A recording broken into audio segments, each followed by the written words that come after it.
a Psycho Squad Gaming Club role-playing episode. This features mature adults using mature language. If that bothers you, stop listening now.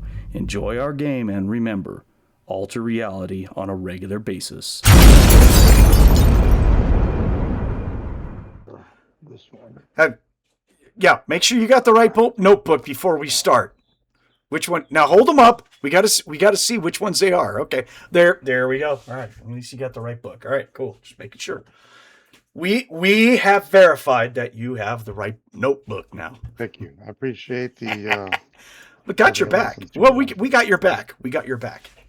So that's a bad thing or a good thing? Well, you keep drinking the Kool-Aid so much, so Kool-Aid. Good. At least I can keep you guys in mind when you want to hold my head up from the toilet when I'm puking. Sweet. Well, maybe. So, right on. Oh, I threw dice everywhere. Oops. All right. Can't have dice out of order here. Nope. My OCD kicks in and says nope. Mm-hmm. Put all your 6-sided at 6, and then we'll start. Oh, I've got dice everywhere. I mean, if you want dice, I got them. Let's see that. Right on. Okay. Well, let's go insane, gentlemen, shall we? We'll wait for Catman to show up, so see what happens. Brr. Greetings, gamers! We are Psycho Squad Gaming Club, back for another Sunday of some chaos, frivolity, throwing dice, and, random words that, you're not allowed to use. So that's why I have... If you don't like it, you don't have to watch. It's that simple. But today we are going to be playing our Call of Cthulhu, the thing at the threshold, seeing where we're going to go from here. So we got Nick that's on board today. How's it going there, Nick? Hey, drink some Kool-Aid. No, you're not going to drink Kool-Aid. You're going to shotgun guzzle the Kool-Aid. It better be Charcoberry. Okay, it's whatever. It's tea flavored. It's that tea. Remember? The fuck makes tea flavored Kool-Aid? I mean, this is a blasphemy. It's a blasphemy. Okay. I'm just saying, you rolled so well about that tea. Mm-hmm. But I licked the bottom of the fucking cup. That's what I did. Yep. We got Brandon who's here. How you doing today, Brandon? What is this Kool-Aid you're talking about? I haven't seen anything that makes sense to be Kool-Aid. I can't make that boy fail a fucking sanity check to help out the game for nothing. I'm going to have to do it manually. So, and then Thomas, our other Kool-Aid drinker, is here. How's it going there, son? Good. Ready to get tentacle raped. Whoa. It is Call of Cthulhu. There is a possibility of getting tentacle raped. Yes. Mm-hmm. So, all right. Catman is off in the void somewhere. Hopefully he'll be on. I show him signed on, so maybe he'll jump in a little bit. But His characters are already getting tentacle raped, and he loves it. Well, yeah, that's one thing. Yeah. So, whore of the group. This is true. So, let's go ahead and go through character development while we're waiting. So if you guys want to make all of your improvement checks that you guys have check marks for from the last gaming session, we can do that. There's Catman. And it takes a lot longer to cook ramen when 3 people want to use the goddamn microwave. Okay then. Yeah. So hopefully you guys have checkmarked everything that you used. So, including luck. Don't forget, for those of you who spent luck, you can improve luck. Make sure you remember that roll. That's an important one. Some of you need more luck than others, Brandon. So, Brandon's trying to make up for all that luck that he spent like 2 sessions or last session or one session ago. Been a while. Yeah, you spent like 10 points of luck one time. You're like, fuck it. It was like, It was necessary because he had to live because he was swimming bad. Yeah, that was it. Yes. What do you Thank you. expect for a dangly nerd? So yeah, go ahead, go through your characters and make your improvement checks. Percentile over. You have to get over your current percentile to learn it. And if you roll that you learn, then you add 1d10 to the percentage. Same goes for idea. That's a stat. You don't make rolls for those. Ooh, that was a good roll of luck. Oh, It's only for skills and and luck and power. If you spend power, you can make improvement checks on power, but we haven't gotten to that point yet. Yeah, no one's blasting off spells yet. It's okay. Just wait. Mm-hmm.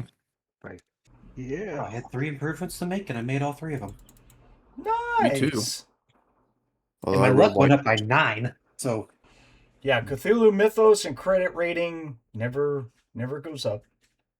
Doesn't help though that I rolled 4 because I had to roll 3 improvement checks. I passed all of them, but for 2 of them I rolled a 2 on the d10s, and then for one of them I rolled a 3. So they're not improved that much. it's like attending a meeting. It's like, yeah, I made the improvement check. What'd you learn? Not that much.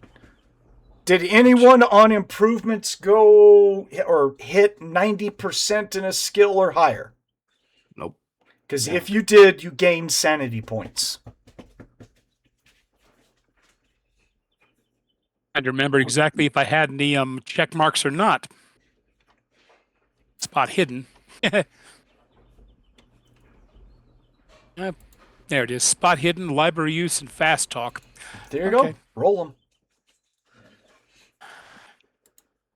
And you didn't spend any luck last gaming session? Not to my knowledge, sir. Okay. Okay. I know a lot of you lost a whole lot of equipment because it was, at the bottom. It's in the ocean. I have to rebuy more. Yeah. Gotta buy it all. God damn it. I'm not Every worried freaking about thing. it because most of you guys have so much money you can't see straight. Except for Brandon's character. Yeah, Yeah. me. But I personally live with Carol, so I got access. And you said we have to get above the current percentage we have in order to make an improvement. That is correct. Okay, so 72. So I made my fast talk. So it goes up by 5 points. Lovely.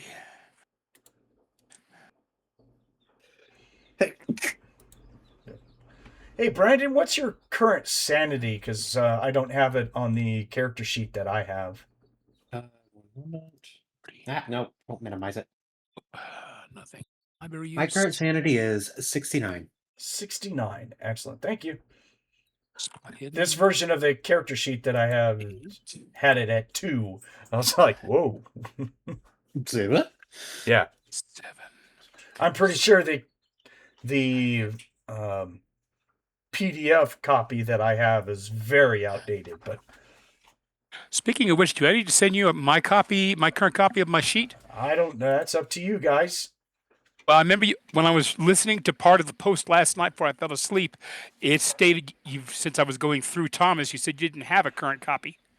I mean, it could be. See, the copy that I have doesn't have possession. It doesn't have your gear that you had on it, or any weapons or anything like that. So yeah. I think that's okay. So I mean, if you guys want to send them to me after you do improvements, yeah, that'd be nice. I can, so that way, I have a current would be. I rolled really good on my luck roll. I'm happy. There you go. Get some luck back. You can never go wrong with getting luck back. How do you get luck back? You use it and then you roll for improvement, just like anything else. So Okay.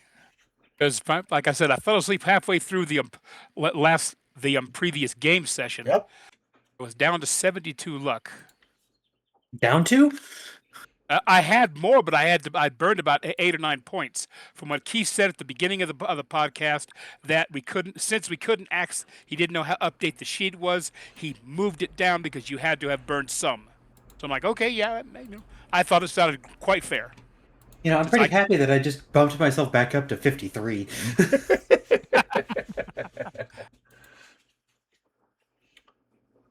Who's that for? What, Rick? Yeah. Yeah. Because, I burned myself down to 44 from the last poor time. Cool. So you're at 53. All right, cool. Alrighty. Oh, I have an older sheet for Thomas. I don't know. Thomas, what's your current sanity? 38. Oh my gosh. You're drinking the Kool-Aid, bro. You're gonna die. Cool. Everyone got their improvements? Yep. Catman? Yep. As far as I know, I do. All right. Gentlemen, last time we played, you guys teleported back to the cellar after Rick, you guys went all the way up to the lighthouse, and Rick was all like, I see the guy, he's right there, and he's waving his hands, and he disappeared. So then we all jumped in a boat, went over there, teleported back to the cellar, and then finally we're able to muscle the nailed shut cellar door open to where people could crawl out, and you guys found the boat to what's his name, Harvey? Oh gosh, I keep Howard, and found him very much dead. He had drowned, and his boy is in the kitchen area, rocking back and forth, hugging his knees, and that was it. We basically just ended right there. So we're just going to pick up right where we left off, where all of you are very much waterlogged, and just pulled Howard's body out of the filled to the brim with water cellar. You have his body out on the kitchen floor, basically, I would assume, and his son is just sitting there babbling away about hearing his dad and all of that. So he's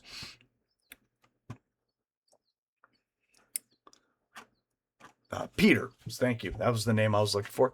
So, and then we also have Dr. Moore is with us. Is that right? Yes. Not Moore. Jones. Jones. Yeah. So he's with you guys. So there we go.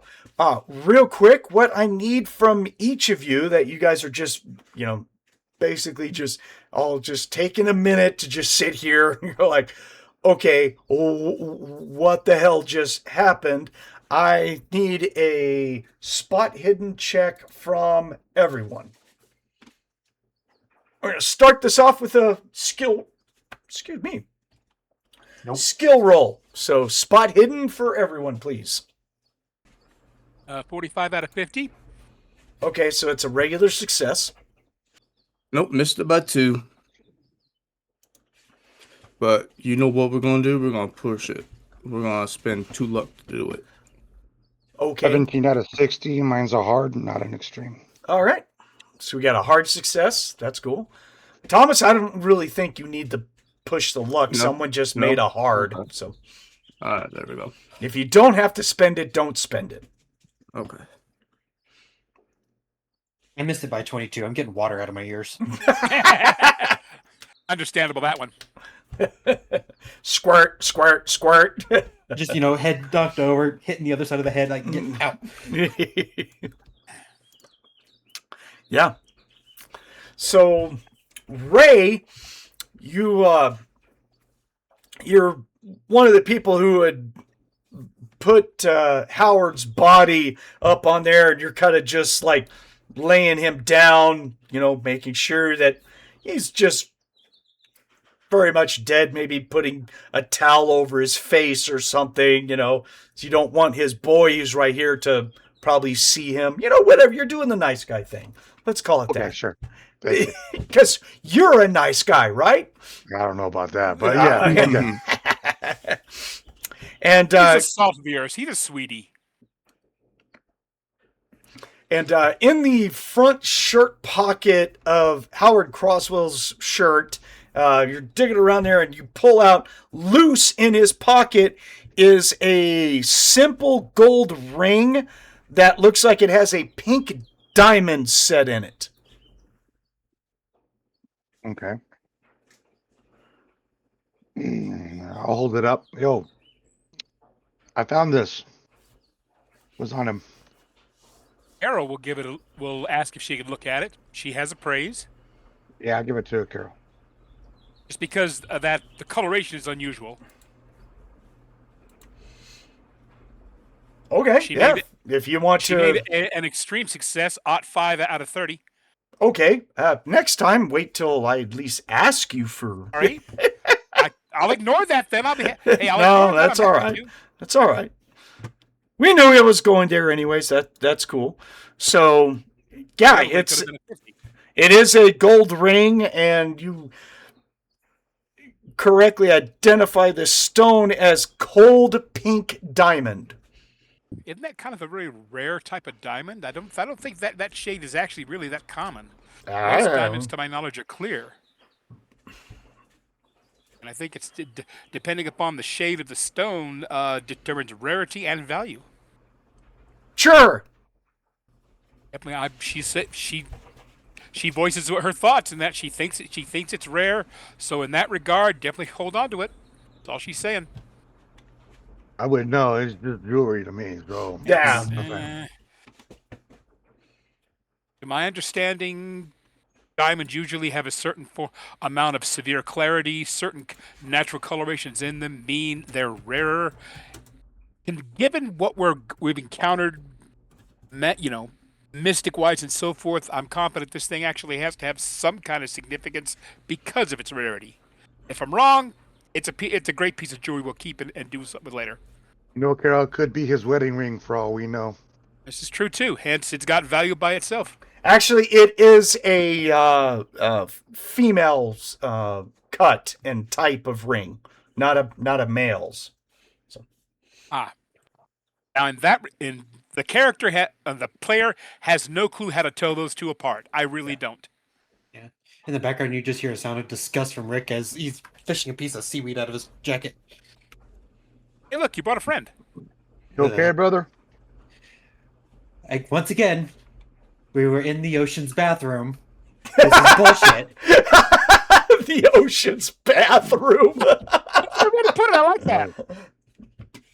I won't disagree with you with that, but at least we're not in the middle of the ocean, and now we're on solid ground. That is true, but I'm going to need to buy more soap because I don't think it'll take what I have will scrub all this off. No, we can stick you in a large washer for about half an hour. I might take you up on that. Lisa was like the English Channel. Now, if it was like, our geography, the Rio Grande, I'd be worried about how many tetanus shots you need to have. So, Yeah, but this is 1920, all right? Yeah, so it's I don't probably think it's got to that point yet. Okay. Yeah, it actually has water in it, 1920s, Yeah. I'm sure, but it's got a few inches of water right now. I just drove over it yesterday. I was all like, hey, wow, it's got water in it. Doesn't have to go wading in and then get your shoes stuck. Pretty much. So, but yeah, pink diamond is rare.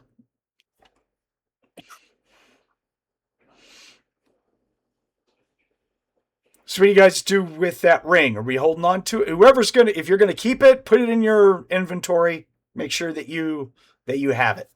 If you're Hold on to it, Carol. We may need it later. Okay, she'll do it. Do as told. okay, She'll hold on to it for now. make sure you have it in your notes that you have it. Then, okay. Yep, doing it right now. All right. Rick, help me get Peter out of this fucking kitchen. He doesn't need to see his dad. Okay. We'll like drag him if we have to into the living room. Put him on the couch. Yeah. Yeah. Hey, Brandon. What's up? I need you to make me an idea check. Let's see if my dice are as good as my stats says I am.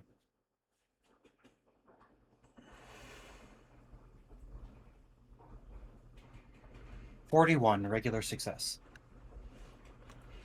Your mind is reeling with trying to explain all that has happened with this going out and getting in nature's toilet, as you put it, and being teleported. Now you're back at the house when you were in England, verifiably so, just not even a few minutes ago.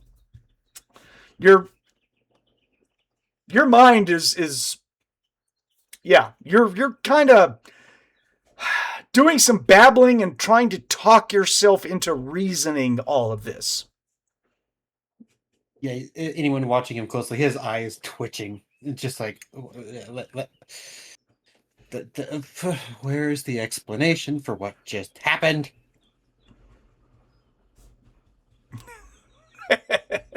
And go down 1 sanity point because of your inability to reason with this when you made the roll to try and grasp on reality. Okay? Focus, man. Focus. Yeah. It was magic. I'm telling you, it's magic. He's having a little bit of difficulty. So. Oh no, I'm down to 68. We can do cognitive reset if you so desire. Frying pan reset. There you go. Oh, The world can't is be insane if you don't remember it. True. So yeah, so where do you? So Rick and Ray, both of you are going to move Peter out of here. Yeah, we're gonna move him to the living room couch. Okay. Dr. Jones is going to help. He's just all like, and. Yeah, Dr. Jones, you probably want to kind of sit with him for a minute. Oh yes, he's this boy is losing his mind. Yes, he's. Yeah, aren't we all? Yeah, he's. I'll be right back. fireplace in I'm the gonna living go into the kitchen and look for some tea. I don't know how in the. Oh my God! No, not the goddamn tea again. Shit. Is there a fireplace in the living room? Yes. Rick's gonna make sure that's nice and going.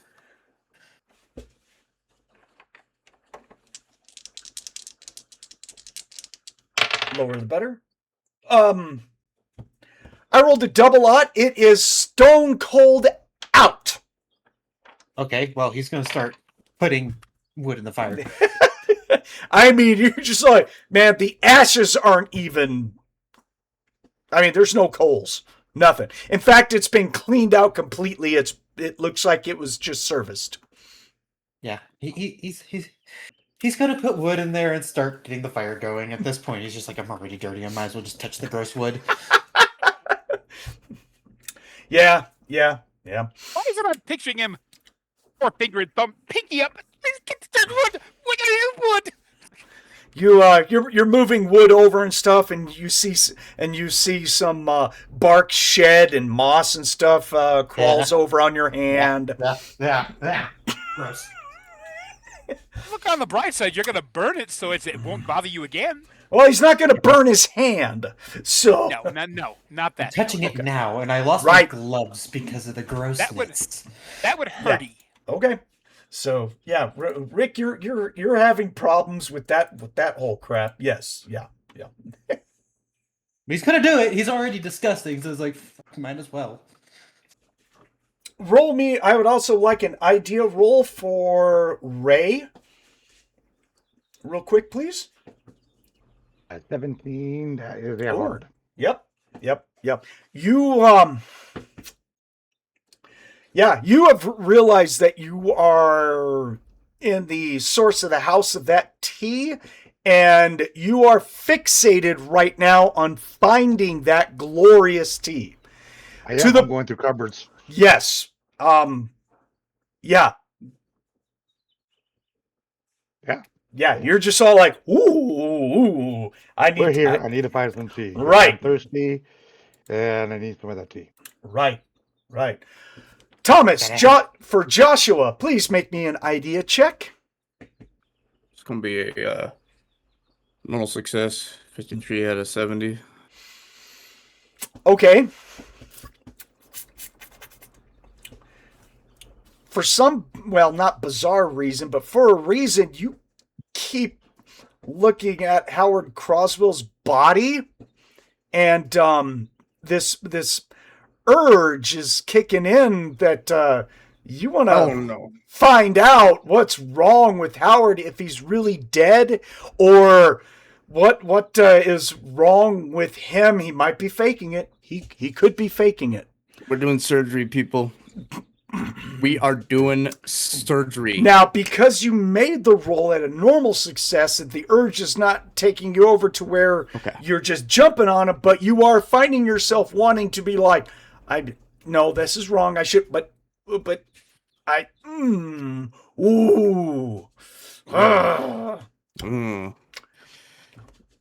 Well, he's going to go over. Fight those urges. Fight those urges. Yeah, so he's not cutting him up right now, but no, he's going over to the body, and he's just examining it, checking pulse points. Where I don't even think he knows how to fucking do this bullshit. No, he doesn't. He doesn't have. He doesn't even know what the hell he's doing. So he's just touching him and just. He's just touching him. In the middle of the kitchen? No, in the living room. You got wherever you guys put him. Well, I mean, he's kind of laying there in the kitchen, dead. I mean, no, this is before, or this is after you and Rick move him. Well, yeah, but I mean, we took him out of the way. Peter, not Howard. Oh, that's right. Never mind. You're right. Yeah, so he's in the kitchen laying there dead, and Joshua's looking over him with a pair of steak knives. No, I mean, no, not yet. No, but he is like making sure he is dead. So he's like kind of slapping him a little. Well, you do have. Let's try and make this look good. Roll your first aid. Everyone has a base. Yes, you do. You have first aid at 30%. Everyone has a base first aid. Fine. It's a free skill. The GM said you can roll it, so take it for what it's worth.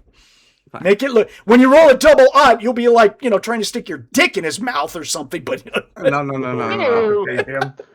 No, I did not make it. Okay, it's not a thermometer. Gotta clear the airways. Let's hope that don't happen. All right. No. I should probably edit that one. All right. Nah, leave it. Okay. So, how bad did you miss it? By 13. Oh, okay. All right. So you remember one time how to check for pulses. You're just not looking in the right place on the arm. You're like doing it at his bicep. And I'm like, well, he seems dead. I think he's dead. I don't know. Oh, man, I know they have tea in here. I mean, believe that they should have tea. Josh, what the fuck are you doing? I'm making sure. I'm telling you, you might be dead. You might be not. I don't know. Here, just give me a second, bro. Why are you grabbing his ankle? I mean, probably shouldn't touch him anymore. Seriously, bro. I know. He's dead. Really, he's dead. Are you sure? I'm just making sure. I'm pretty fucking sure. Out of everything we fucking see today, he might be a fucking zombie. He might spring up back to life. No, touche. I mean, I'm just saying. I gotta make sure, all right? And if he starts moving, I'm shooting his ass. okay, well, you do that. I'm finding T. So Okay. Yep. Ray, I hate to tell you this, you're not finding the tea that you're looking for. motherfucking Yeah. cheese. Spices. I don't want fucking spices. This is not the tea you're looking for. Right. Yeah. So Rick, you're in the living room taking care of trying to start this fire while Dr. Jones is talking to Peter, who is babbling.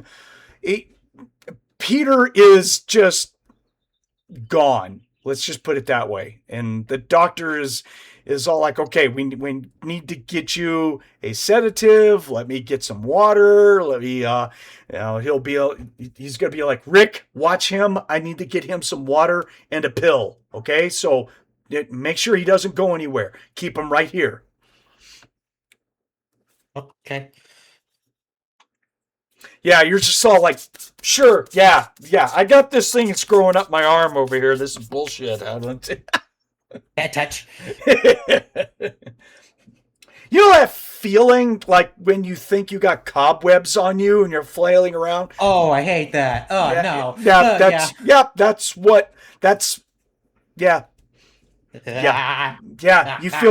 You feel gross. You're just all like, this shit's gotta go. This is bullshit. Right. This is copious amounts of no. Yeah.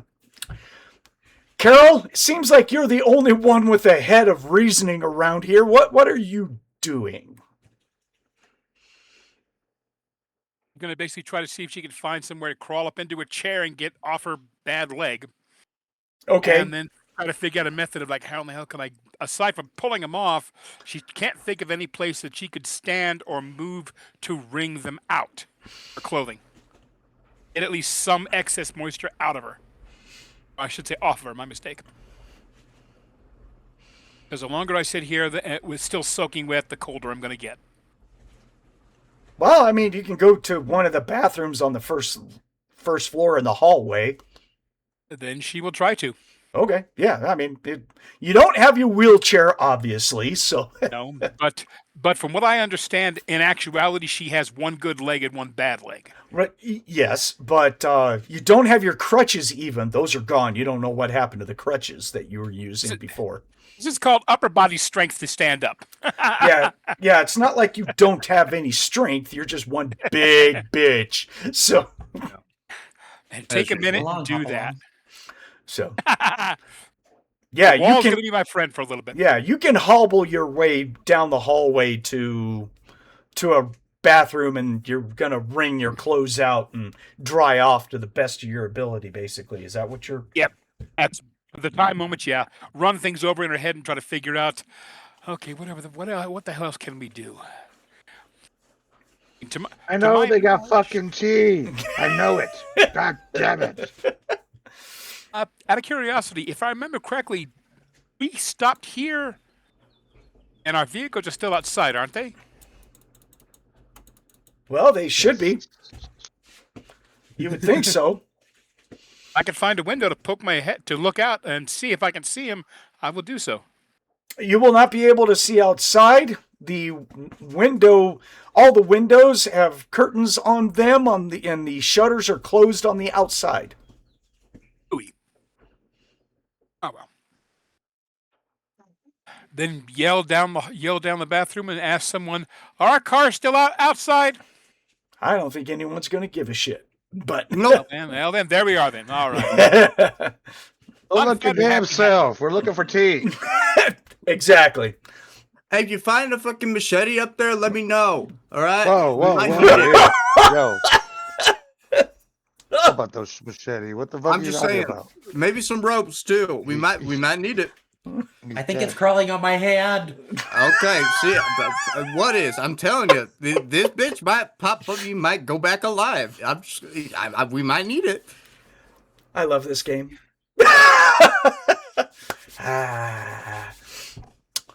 You don't have to be completely insane to be weird. So Nope. That's good. no. Yep. So after a little while, everyone's minds kind of subsides just a little bit. The Dr. Jones is all like, okay, I'm gonna have to call for ambulance to show up and everything. I think it would be in our best interest if none of you are here. I would suggest, all of you just leave, and I will stay in touch with you, and we will have to figure this all out later. But right now, I got to stay with Peter. I got to get him taken care of, and I got to get Dr. Croswell's taken care of, and apparently I've, got to take care of all this water in the cellar somehow. But I will deal with all that. All of you do not need to be here. The less that we have to report, the better. Can we all agree in that? Yeah, sounds like a solid plan, Doctor. Yes, sir. I'm good with that.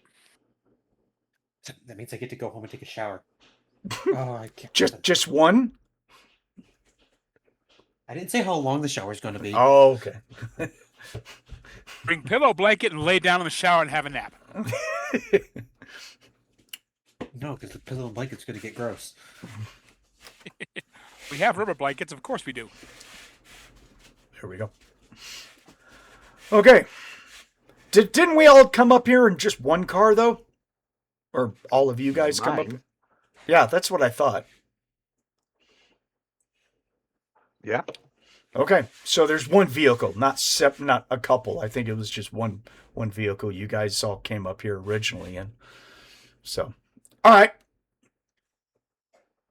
So all of you are going to go back to the vehicle. You never found that special type of tea.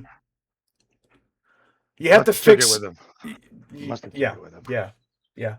You got to find that tea.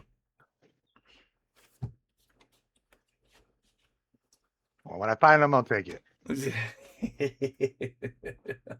Oh, find those two guys, right? I believe that's what I saw. Was it guys or girls? I can't remember. Someone saw girls, someone saw guys. Oh, yeah, everyone saw something different. That's the fun part about it. No, if I wrote that down. Not good. Yeah, I saw the women. Okay, guys. So crawl in the car and go back to wherever you guys, I guess, wherever all the vehicles are, where you guys can split up and go your own ways or something.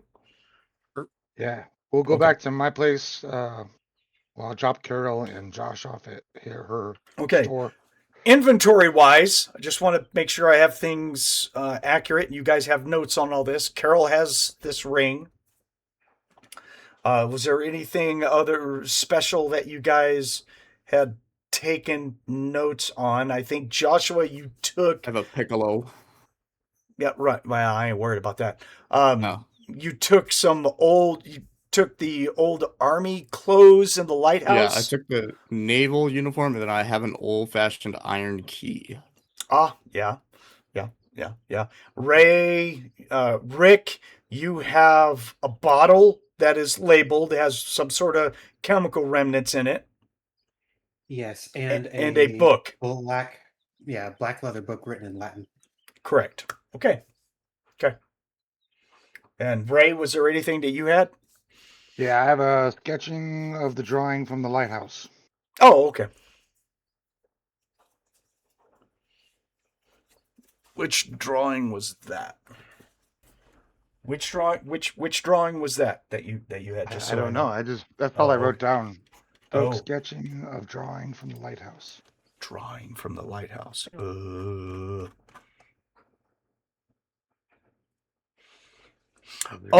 The sketchings of that was on the floor at the third floor of the lighthouse. There was these strange etchings, and that they looked familiar to you. Okay. Etchings. Okay. Yeah.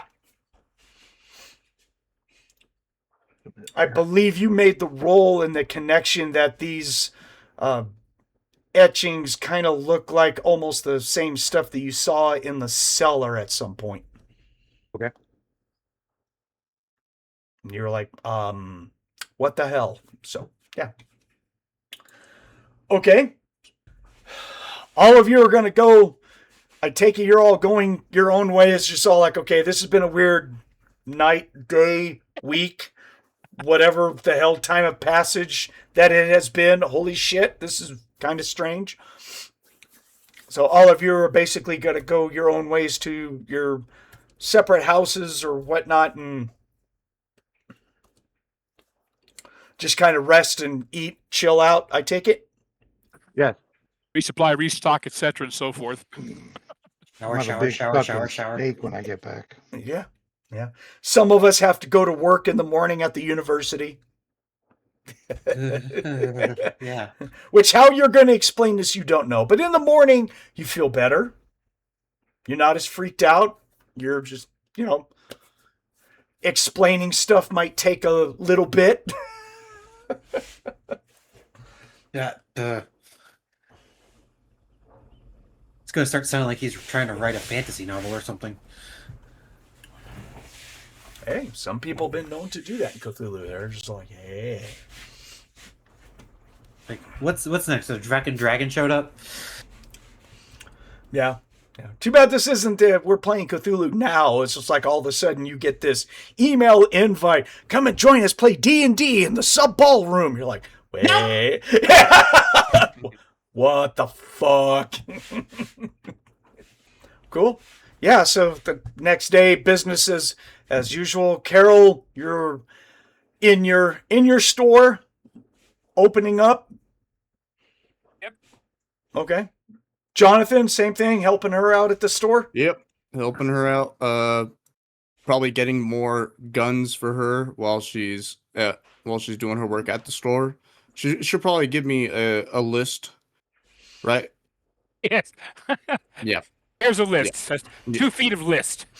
Yeah. So yeah, so we are restocking.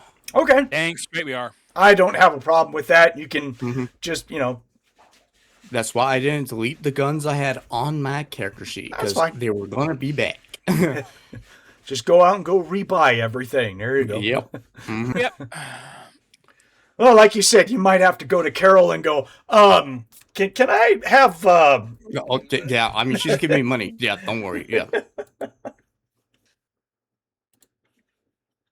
Rick's also going to get his flashlight back, seeing as decided to short out. and a whole bunch of medical gloves that you're gonna put in different parts of your body just in case. Yeah, he's gonna have sealed containers or packets. So it's just zip, seal. The bottles of disinfectant, right? Everything. Just he's got to retop off his atomizer and buy another gallon of isopropanol. Or at least grab one from lab supplies, right? You're like, I can write that off on inventory,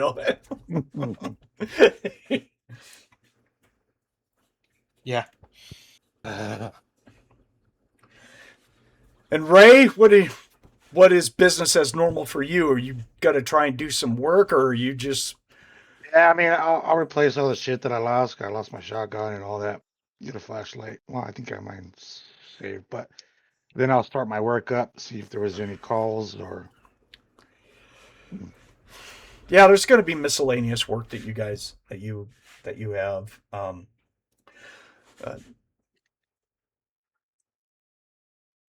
And Rick, the next day at the university, you notice that Dr. Jones does not come in.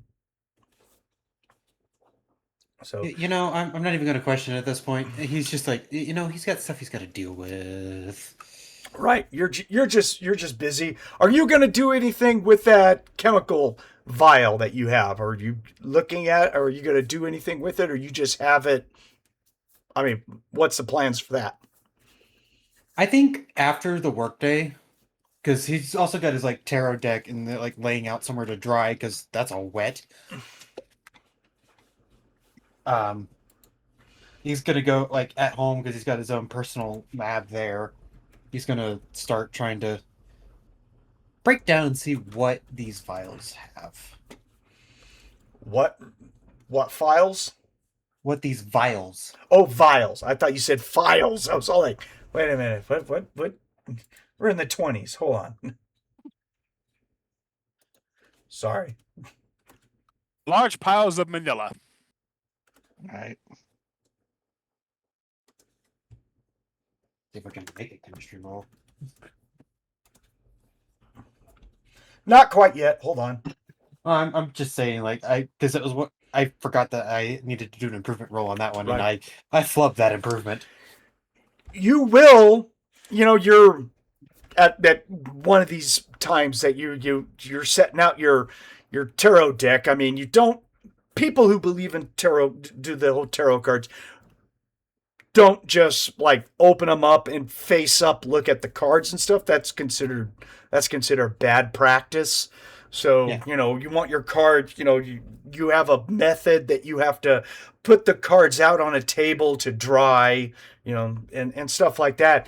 But you do just randomly, just to check your luck, you do overturn one card just to, it's a thing that you do, and it will come up with the Tower, which represents sudden upheaval and chaos approaching. Oh, fuck. So next day, Dr. Jones will show up. Everyone's doing, again, your normal stuff. Dr. Jones will show up and he'll see you at work, and I'm addressing Rick, sorry. And Rick, he just says that Peter is doing better. You might have to take him to the psychology part of the Miskatonic University, but he is just kind of watching over him for right now. Okay. Yeah. Glad to hear he's recovering. Yeah, but he's just kind of like, he seems that his mind is whirling with the events of transportation and how that's possible. I don't understand. This does not make any sense to me.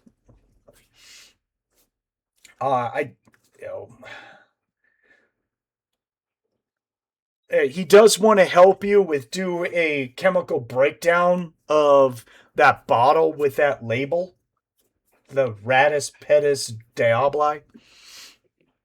Yes, I'll happily work with you in my personal lab just to not get this mixed up with, working elements.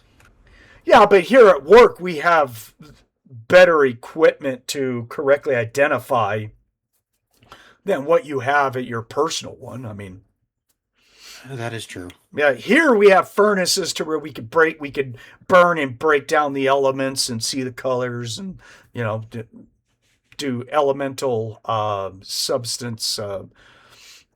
Oh my gosh, I used to do it back in the day. I forgot the name of it. It's pyrophoric identification of chemical ions, stuff like that. So it's guaranteed in the 20s you didn't have one of those furnaces at your house. So Yeah. he says, but we could do that here if you want. So That may be the better call. okay. So because of the equipment, give me a chemistry roll, and with the equipment die, you can have a bonus die. Bonus die is a second things die. Take the better. Yes. Well, you'll take the lowest, but That's better. okay. Yes.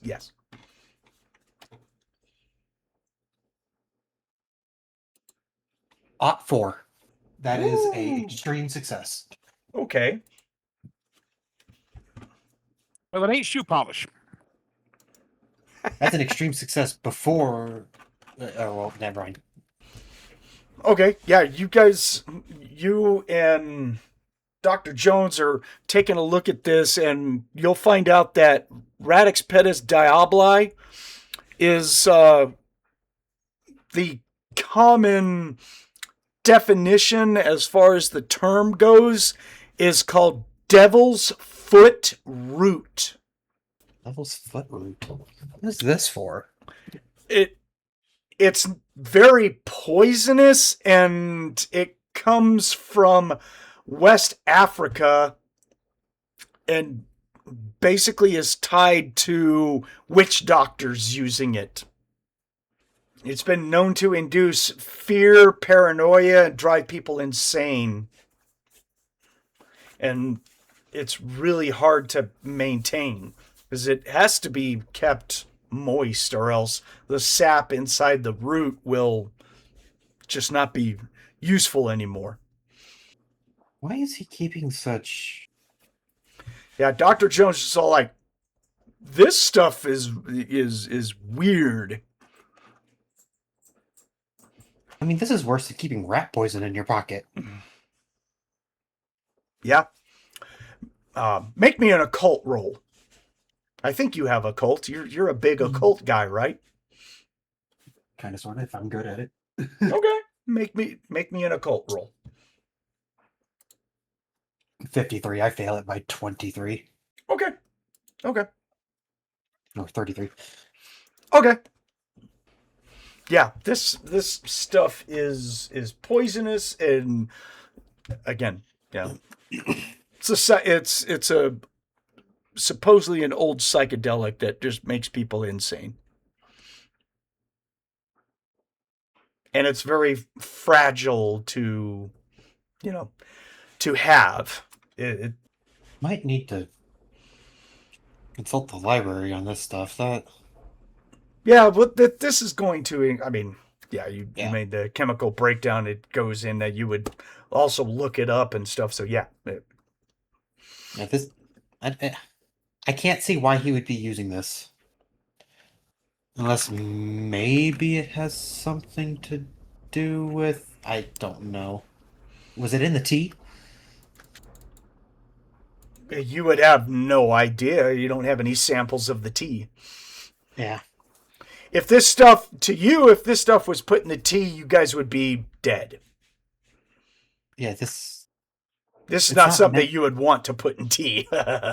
It's not meant for human ingestion. Right. Oh, for the past couple of days when you're at home, are you going to do anything about that book in Latin? Because you actually read Latin, right?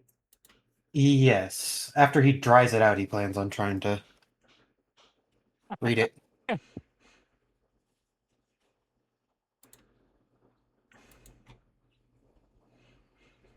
So you going to try and read it at home, or do you want to take it to the Miskatonic Library to where you can have Latin guides to help you read it? He'll do it at the library. Okay. Give me a Latin roll with a bonus die. Alright, I'm going to spend 6 luck so I can push it from a 37 to a 31 to make it. Oh, okay. Now remember, if you spend luck, you don't get to give it a check mark for improvement. So That's fine. yeah, but yeah, if you make it, you're able to get you can at least get the title translated enough, and you can start to I don't know, translate it to where you can read part of it. But the title that this book is called Assertions of the Void. And to you, it reads, and it is written like someone is copying it from another book. Like someone has a bigger book, and they're just kind of like writing down what it says from another book. So it's like some excerpts from something else. Yeah, but it actually, to you, it's very interesting because it actually has a lot of mysticism and involves science and numbers. Okay, I like that. Right. So you're just all like, I want to check this damn thing out. Yeah. He's probably going to spend his free time with just separate pages, or even like just a blank notebook, and trying to translate it to English. Sure. All right. And then the next day, it's going to come out in the news, especially throughout Miskatonic University, that a funeral has been arranged for Dr. Jonathan Moore. It officially comes out that he has passed away due to natural circumstances, is what the news is going to say. Drowning's natural.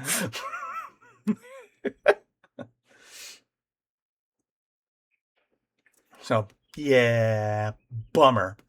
So, Ray, you are doing some going through, doing your private investigator stuff. You get some phone calls of different types of jobs that you want to look at and stuff.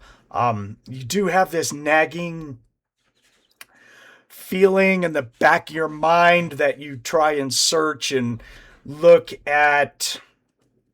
I don't know how you would look it up, but probably different cookbooks and everything, or herbology, trying to find anything that might match the tea that you really like, because you really want to get that tea. Yes, Mr. Jen, I'll find your cat for the fifth fucking Right. time. I'll be back, okay? Mother, I don't know if that's worth $10. I mean, my God. does that every goddamn time, Mr. Jiggles. I swear, that cat. Well, But she's an old rich widow. I mean, she really likes her cat, dude. fuck her cat. What you don't know can't hurt her. What the hell did you do to the cat? Did you give it to John? Did you give it to Jonathan? It's not going back to her house. It's a reoccurring job. Okay, she pays me like several times a week. God. Oh, man. Wait, I'm supposed to be a good guy. Never mind. Hey, you are what you define you are. So, This is true. I don't need her money, but man, I really would like some tea. Is there a tea shop? I'm sure there is. Yeah, easily. I mean, it's not Boston, but you guys are what, on the outs? Everyone lives on the outskirts of Boston. Or do you all live in Boston? You guys are around Boston, right? No, I live in No. Boston. Okay. But I don't. I think we're all in Arkham. I'm pretty sure. Yeah. Yeah. The business is in Arkham. Yes. Yeah. Okay. But I'm pretty sure I'm the only one who lives in Boston. So. Yeah, Boston is 30 minutes away from. Yeah, I'm in Arkham. Cool. Yeah, you find some teas that might be it, that the people at the shop are just all like. I mean, it's kind of hard to go off of just you describing what Right. it tastes like. So they give you some different teas to sample, take home and sample it. So Yeah, that's pretty much what I do. okay. See if I can find something. Cool.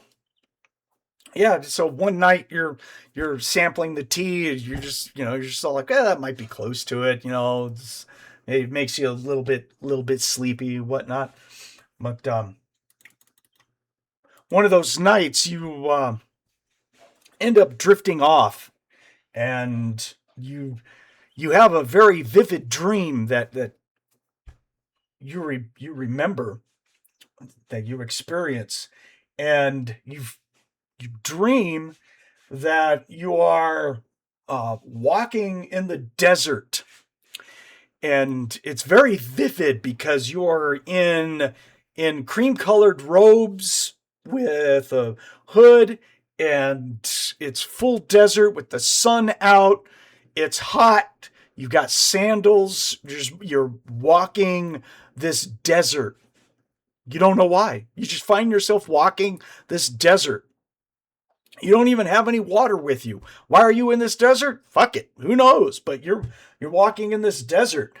And for some reason, you're on top of this dune. You're looking around, and off to your left, you have this female that is with you. Even though you're looking at her, you can't quite make out her features, other than the fact that you know it's a female and that you know her. And you guys have a discussion about, yeah, we need to traverse the desert to find the statue. And you're like, what statue? She says, out there. Out there is the statue. You need to find that statue. Okay. And she bends down and she starts to draw, what you think is probably a map in the sand. You're just making sure that you're intently focused on what she is drawing. You're just like, hey, all right, cool. And you feel that you are intently staring at this rune, and she describes it as, this is going to help you. It'll protect you in looking for this statue. Kind of like in, almost I would say, kind of like in Skyrim, where you see the dragon signs, they light on fire and they burn into your eyes. When she's done drawing this circle with these symbols, it does the same thing. It lights up, and it just, you see yourself kind of like falling into it. You can feel yourself falling forward, but yet you don't hit anything. You just keep on falling. And then instantly you'll wake up in a start in your bed, soaked in sweat. You still feel the lingering effects of the sun's rays on you. I immediately take off my clothes, except for my undergarments. Mm-hmm. Like, oh man, too hot. Yep. I get up real quick and I run to my desk and I pull out a paper and I start sketching this ruin and the map she told me. Okay.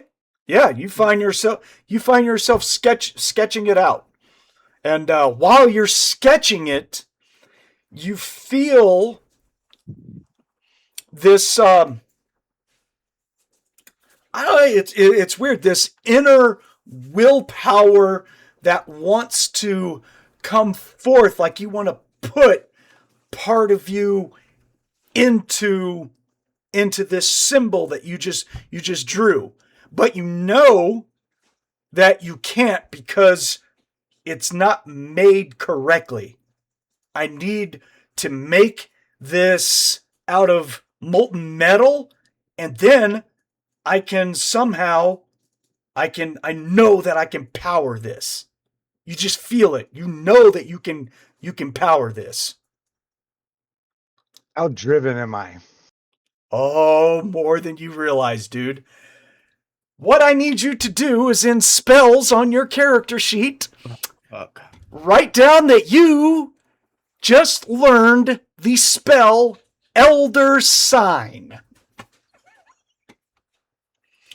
You can look it up in Call of Cthulhu at page 255 in the main book. Okay. You know how to make this sign. You know how to power it. I immediately get dressed. I immediately get my keys. And I'm going to find a way to make this real quick. You need molten metal, silver or copper or gold. I drive to a foundry. Well, you'll probably have to wait because it's like 3 a.m. when you first wake up, but that probably That's doesn't stop you for a little bit, right? You're I like, drive over there and I sit in front of the damn thing.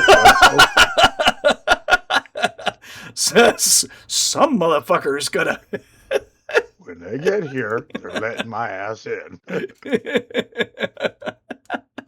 a breakfast sandwich, take a book or newspaper, and just chill. I will have brought the sketching just so I have a reference. Right now, you just know that this symbol can protect you from being influenced and from being teleported. Like what has happened? You're like, I can lock this shit with this. Yeah, I am leaning against my car with a sketch pad, drawing as many of these circles as I fucking can, waiting for them to open. Okay, yeah. So you'll get what type of metal are you looking at? You want to start cheap and say copper or lead or whatever? Copper or lead is probably the best one that you want to use right now. So I'll probably start with lead. And then at some point I'm like, this is too fucking dull. Give me some copper. I want some color. Yeah. Oh yeah. Maybe right. maybe twist them both. Maybe get some both of in it. I might do. So you need to you want to write down that you're buying a home furnace for smelting. Oh yeah. Now in the 1920s, it means you're not using gas or electricity. You're going to have to do it the old-fashioned way, which means you're buying coal. Yeah, because wood can't get hot enough to actually do some metals, to my understanding. Mm-hmm. Yeah, it's a coal coke situation. Mm-hmm. But you have the money. I'm not too worried about it. It's not like you're buying a great big one. They make ones for home use. So yeah. Now it's not like today's foundries, where you can use gas or, even today we can use like propane, stuff like that. But back then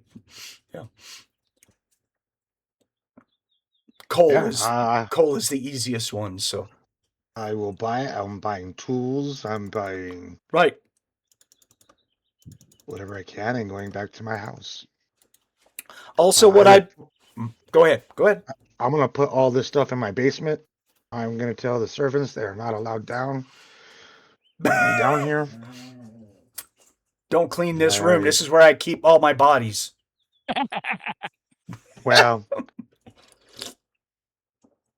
move that damn cat. Fucker. Just be in that cage. You're going to call me again. I get paid. All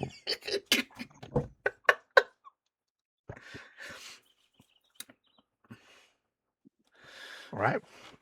So also what I'd like for you to do is increase your Cthulhu mythos by 2 points and lower your maximum sanity by 2 points. Doesn't do anything to your current sanity, but it does increase your... Learning this spell did increase your Cthulhu mythos. And that dream also helped. So lower my sanity? Your maximum sanity. Okay.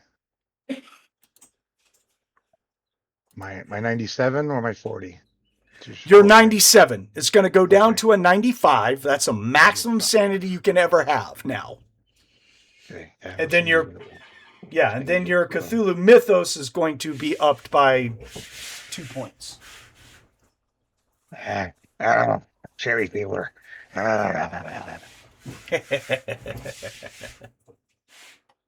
So what's your current Cthulhu mythos? Is what, 5? Is that correct, or what are you at? I never gained any mythos from the last times. Oh, okay. I have it at 2%. So. Okay, so you have it at 2 right now. This is the first. This is the first time I've gotten it from any rules. Okay. I could have swore that I nickel and dimed you a little bit here and there.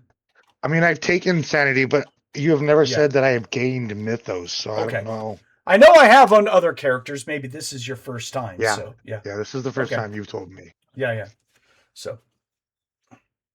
And it just shows that you're dipping your toe into the mythos, but as you dip your toe more, your maximum sanity goes down. So, as the more if you you're learn, the more you're nuts.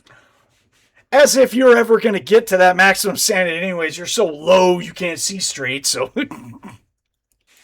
yeah. So there you go. So you have officially learned a spell. You want to play. You're like, ooh. How do I force my will into this thing? Oh, I'm going to try. I am going to try. Like, if you wanted to, you could make this seal onto your basement floor to try and protect yourself from outside forces, or you put it on the door to protect yourself from outside forces coming in that door. Mm-hmm. I Oh, mean- yeah. As soon as I get this home furnace home with the tools, I start up. I don't even go to work. I have to finish this. You're going to melt it, and you're going to start melting and carving into what's the location you're going to put it at? You're going to put it on the door, or you're going to put it on the basement floor for now. basement floor? Okay, right in the center. You just want to check it out right here. Cool. So yeah, that's got to take you a day to create. You you carve it out in the. We'll say that you probably have a concrete foundation, and you're using tools to carve it out, chisel it out. Mm-hmm. You get the basic. Well, you get the form of the sign on there. You're like, right on, yeah. And you start with copper or with lead if you wanted to. If you mix the two, you get tin. Whee! So you pour your molten metal over it. Is it going to be the lead at first, or just lead at first? Okay, so you do the lead, pour it all. When it gets completed, you're standing over it and you're just looking at it like, okay, all right, and you're like, put your hands out and you're just all like, ooh, and your perception around this area in your cellar just goes away. It's just you and this shining symbol that you're concentrating on. And you actually see motes of like green dots that leave the palms of your hands, your fingers, and everything, and it floats down to the sign, and you'll see it flare as you're putting. The only way that you could possibly describe this is that you're putting your will into this sign. You are activating this sign. This is yours. This is your protection. You know it intuitively. You're like, the outside world, as far as supernatural goes, I am safe in my basement with this sign. This is my lock. This is my seal. I've created something. You have to take your power and mark off 10 points off the stat. Take it down by 10. Ouch. Yes, sir. Oh. You are going to feel tired, exhausted, spent, done for. You know part of you has left and gone into that sign. You can't do this many more times. Okay. As soon as I am done, I smile. I'm protected. Yes. But what Did you it. Now, what you can do is mark your power as if you used a skill. So the next time that we play, you can roll your power to see if you can improve your power through experience. That's pretty much the only way you can recover power, when you have to sacrifice power for a spell. Most spells, you just have to spend power and then it recovers in hours. But Elder Signs take part of your life essence away to create. Okay. It is powerful. And you know, because you're using, maybe however you want to describe it, but maybe, you feel yourself powering it with your soul, with your own energies. You put it into this. Nice. This is me. This is me on this floor. I am safe. I need you to roll me a 1d5 because you just successfully cast your first spell. Roll me a 1d5. 5. Increase your Cthulhu mythos by that much and reduce your maximum by that much. Okay. Dude, you are starting to touch a realm that is all new. How's your Kool-Aid? Man, let me tell you what. You start mixing Kool-Aid, it starts to taste bad. 90. Okay. Now, over the next couple of days, Joshua, let's fuck with you. Let's talk with you for a little bit over the past couple of days. Mm-hmm. You get this job in Boston to hunt down a kidnapper. Someone wants to hire you to find a kidnapper. They kidnapped their daughter. They want this person dead. We got information that you are the type of guy who does these jobs. I will pay you to hunt down this kidnapper and kill him. How much? It doesn't matter. Whatever your going rate is. Sure. Gotcha. At 59 cents a day plus expenses. Gotcha.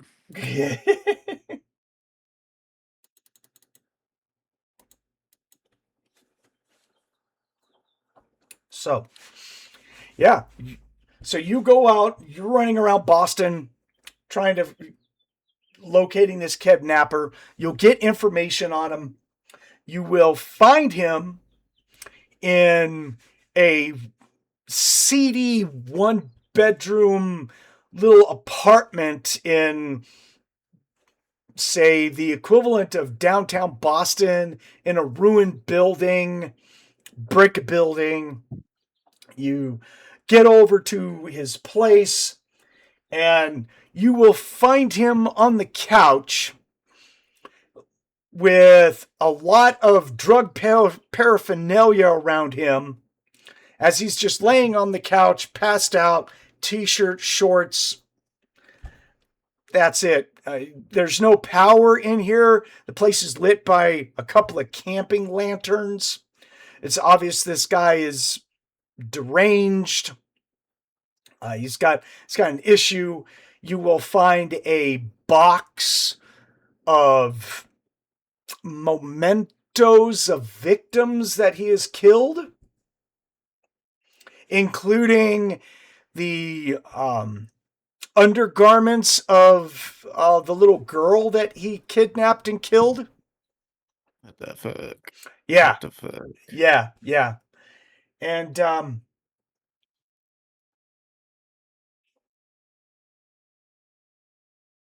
but you feel that this guy doesn't deserve a bullet. He needs to die in a better fashion, and no one's around. And I got a machete on me. It's time. Ain't no one here to judge my ass. Ooh. Oh, he's going. I don't know how he got into this apartment, but he's gonna make sure he goes and he locks it up, draws the curtains, lights a little candle. He's like, okay, this is me time. This is me time. Okay, I've been waiting for this. Yeah. So you start to perform your own surgery. Yeah. Num, num, num, num, num, I'm not so sure. Num num num num num is the way to it. No, he's not cannibal. Not yet, anyway. Let's hope Oh, we don't God. get there. Okay. Yet he says. Anything could happen. Right. Okay. You don't even have gloves. You're just like cutting and going like, "What's in here? Let's do this." Yeah. He's cutting open the ribcage. He's spreading it out. You're looking in there. He's like, ooh. Bare hands. So- No mask. Nothing. Yep. While you're doing this, you're doing this gory thing. You're just going in after this guy, thinking, "I can heal this guy. Maybe I can." Your whole idea is that if you go into him, you can take out what's wrong with this guy, why he's a kidnapper, you feel that you can help him. I can fix this. Yeah, you're having difficulty, keeping that rib cage open, getting in there. When you hear a female voice that says, "Here, doctor, let me help you," and another set of female hands is holding things open, and you're like, "Oh, yeah," and it's a nurse that you trust. She's always there for you. She's your help. Yeah. I mean, you know that she's your help. You know that she's here helping you. You can't make out her features, but you know it's a female nurse that is your friend that helps you out with these situations. That's Crystal, bro. That's Crystal. She's here when I need her. There you she go. just magically shows up, bro. I appreciate you. She's just here whenever I'm in the need, whenever I need to cut someone up and fix them, save them.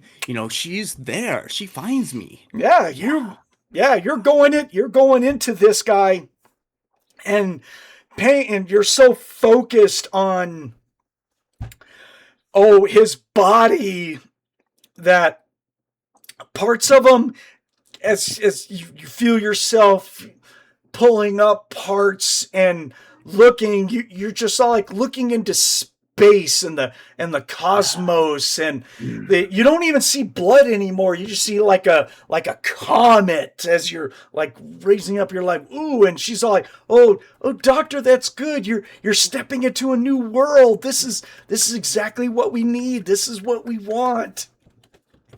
Yeah. And at the end of all this, you'll finally wake up undeterminable amounts of hours later. The place is covered in gore.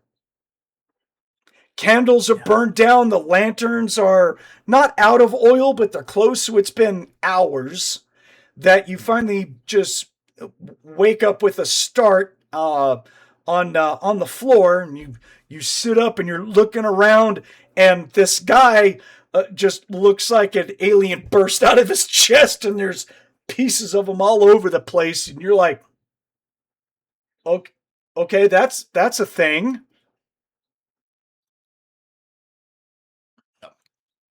Yeah. Oh well. I mean, he died. They asked me to kill him. He died. They didn't tell me how. Well, he's definitely dead. He's definitely dead. Are you sure though? I might need to do some more. I'm just joking. No.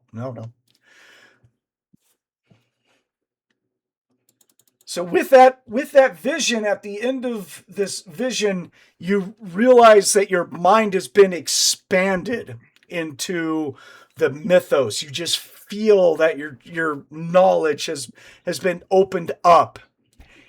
Increase your Cthulhu mythos by 8 points, you sadistic bastard. Yes.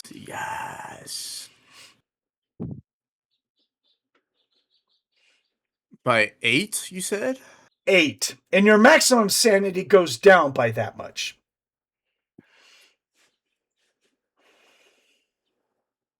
Nice. Nice. He's like, oh, look at me. I love my job. I love my job. So yeah, you leave the gore-infested place to its own designs. You're like, someone will find him at some point. I'm out of here. Did my job. Go get paid. You are. Yep. You're fine. 1,000 buckaroonies to my wallet. Sure. Yeah. Yep. Sure. Okay. Rick. Yes. It's lunchtime at the university. You're hanging out, looking at stuff. Dr. Moore walks up to you. He looks excited, smiling. Sits down at the laboratory table with you. You probably eat in the classroom when none of the kids are there. That's kind of your thing, I'm sure, right? Mm-hmm. And he reaches in, he pulls out this manila envelope, a normal envelope that's manila type, and he sets it on the table. He's just nodding his head at you, and he's like, congratulations. Oh? Please, Yeah. open it. You'll inquisitively open it up. Okay. Inside are multiple tickets, travel tickets, itineraries.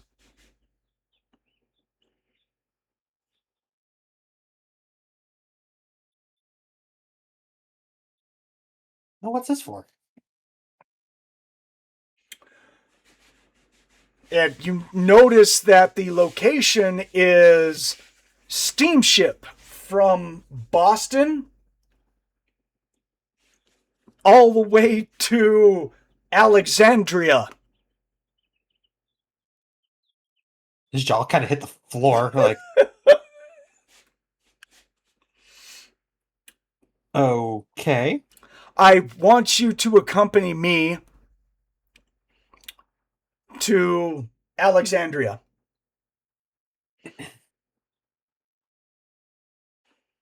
And are the tickets just for me, or does it also include the group? No, there's multiple tickets in there. He says, "Oh no, the university is willing to pay for tickets for yourself, and I would like for you to talk to your brother and your other two comrades into accompanying me to Alexandria.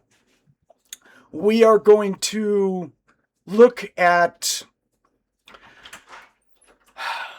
trying to find the source of this whole statue thing that infested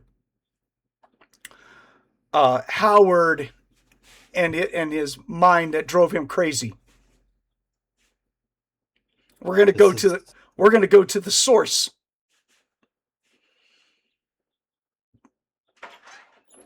I am looking forward to answers to understand what the hell happened. And I'm sure my family and friend will be more than happy. Okay. Well, as soon as you get confirmation that they're going to go, you let me know, and we'll make plans for travel. I will be calling around as soon as I can. Yeah, the university's section of paranormal studies wants us to find this emerald statue.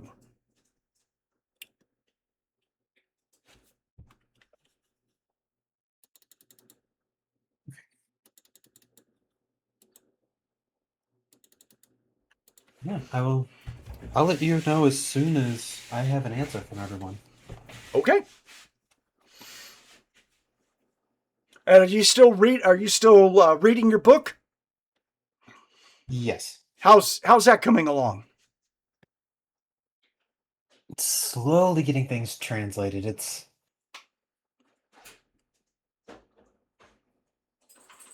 not 100% making sense to me, but if you wouldn't mind, if you would like to look at my translation. I mean, I can, but we'll see. Okay. I have my own studies that's taken up a lot of time. I trust in what you're doing. That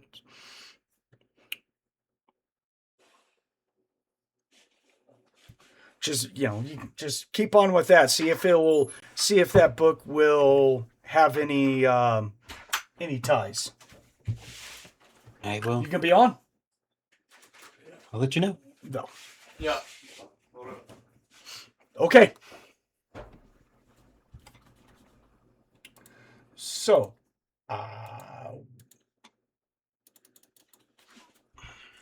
Just wish I could find the original document because this is a copy of excerpts. well, probably we can search through once you're done reading it. We can search through for certain keywords and stuff, and try and match it in the database and or the library and see if it matches anything. That may take some time, but we can try. Okay. Yes, I think that would be ideal. Yeah, but I The think best I this can is give you right now is assertions of the void. Interesting. Well, keep at it. I think this is good studies for you. It'll be definitely good for you to take if we go on the steamship, because it's going to be many weeks on the steamship. I mean, we're traveling to Middle East, so It'll be a journey. 4 weeks.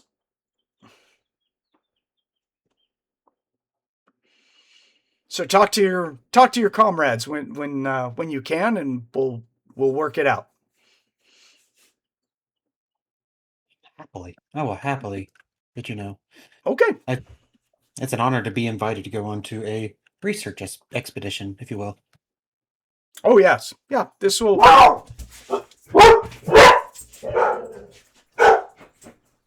That was a gong bark. What the fuck? Who's out there? I don't know. Someone out front. No, he just decided to go nuts for some reason. So did Freya. She was barking in the living room. So, don't know what that was about. Okay. Carol! I'm with you. It is a nice day.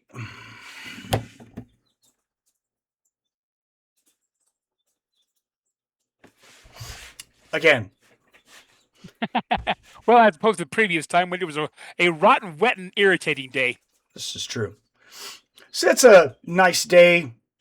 Calm, sunny. You got people in your store. You've got a new wheelchair. You're wheeling around the store, just minding your store like you normally do. Feeling better, clean clothes, the whole 9 yards, washed Yeah. up. I actually have my materials back. I'm always happy to have that shotgun nearby, just in case somebody gets rowdy. I've learned over the last handful of days that, I'll keep that handy just in case whenever they start to be assholes. Handy where? There you go. Like at the desk? It's At a the desk is a good shotgun. place. Yes, I'm aware of this fact. Okay. Exact change, motherfucker!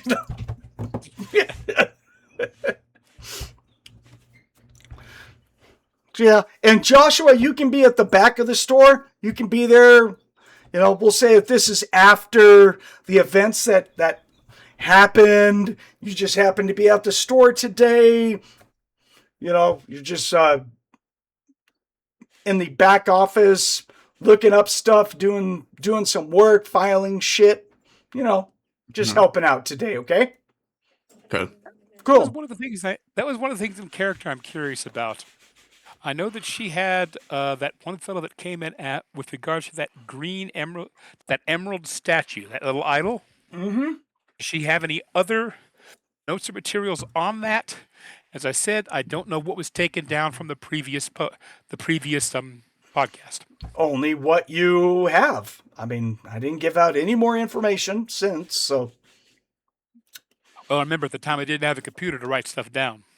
well, then So I just didn't know because I know there was some connection that because she was looking for someone regarding that, to my understanding, and we that gave us a lead that led us to where we eventually got to. Has that person ever came back during the time? nope. And they didn't leave contact information either, did they? Nope. Okay. So you're in your shop, just doing your work, and a Middle Eastern gentleman, full beard, mustache, in middle aged, comes up to you and he says, in his Middle Eastern accent, you're gonna have to forgive me for butchering the damn thing, but they. As long as you don't call me Dr. Jones, I'm fine. he goes, he was all like, "Excuse me, I'm looking for. You're the owner, Carol, right?" Or I am. actually, he won't say Carol. He'll use your last name, Hollister. He's like, "Miss Hollister, right?" That is me, yes. Oh, okay. Presently. I am looking for, out of the ordinary kind of things, and I've heard rumors that you deal in, the kind of stuff that is not, shall we say, normal, maybe even outside the normal, the realms of, say, Christianity thinking. You're not looking for normal curios and little odds and ends. You're wondering about certain items that are more intriguing to those of esoterically intelligent tastes. Someone who dabbles beyond conventional fare in regarding religion and so forth. Curios that delight the imagination that come from strange places. Am I correct? Yeah, yes, you would be right. That was well put. Yes. I have people that I deal with that like me to see about acquiring these things, hunting up on rumors, finding old manuscripts, bits and pieces, tiny shards of information that would lead to such unusual treasures. You're looking for some, or you wish to find some? I am more worried about people that are looking for some. There are certain artifacts that have to keep its secrets. You wish to acquire them first, or you wish them to never be found at all because of what they could potentially unlock? Inquiring minds cause damage to the spiritual world, as it may be. Well, I've heard my fair share of tales of items that should have never been found. They should have been left where they were buried or etc., unearthed, and things have happened. So that particular train of thought is not unknown to me. Well, good. So if someone was to, I would say maybe would come across as a warning that finding a statue made of emerald would be a bad thing. With the last handful of days, I have heard about this statue. I remember some people requesting curiosities that might either lead to it or would tell more about it. I have been unable to find much on it, but I know of its existence from what I've heard and what I've tried to find. What happened to it? I have no idea. Well, I do know it exists. That's a good thing. I think that it would be in your best interest not to pursue looking for it any further. I wouldn't. I mean, I've heard of things that happen to people that look for said items. And right when he says that, off on the side, you'll hear a bump and a crash, and you'll look over and you'll see another Middle Eastern guy standing there. And it looks like he just kind of on purpose picked up a tea set of yours and he just dropped it. And he's just looking stone-faced at you across a couple of little aisles. He's like, I'd hate to have to see a lady of your professional nature run afoul of bad deeds by not hearing my words of warning. In other words, you're basically telling me don't look for the statue. Wow, you Americans just so quick to grasp. I don't take kindly to being threatened in my shop, and I don't take kindly to having threats on my life. He puts both hands on your wheelchair and rolls you back a little bit, gets really He's close going to your to face. She's going to grab his wrist. All right, now we're in initiative. Hold on. As soon as you said grab, now it's a contest. All right. Am I here? Am I like? What am I doing, huh? We'll Do get I there. notice this? Okay. Hold on. Okay. All right, because things are not gonna get good. So now we're getting into actual combat rounds, which everything is set up. As far as initiative goes, you don't roll initiative. Initiative is set up by your dex. Carol, unfortunately, you have a very low dex because of your stats. What you rolled. Okay, I'm with you so far. Yep. So, and then we've got these bad guys, and then Joshua, you are also on the initiative. So, there you go. And so at the start, Joshua has the highest initiative. So he will go first. So Joshua, I'd like for you to roll. Is it a listen? Yes, you can roll a listen and have a bonus die because of the crash. Okay. Yeah, you're in the back in the office doing stuff in the office, and then you will hear crashing noises. Something broke. He's pulling out his pistol. Why would you pull now, come on. Why would you pull a pistol for a crashing noise? I mean, all right, fine. Fuck you.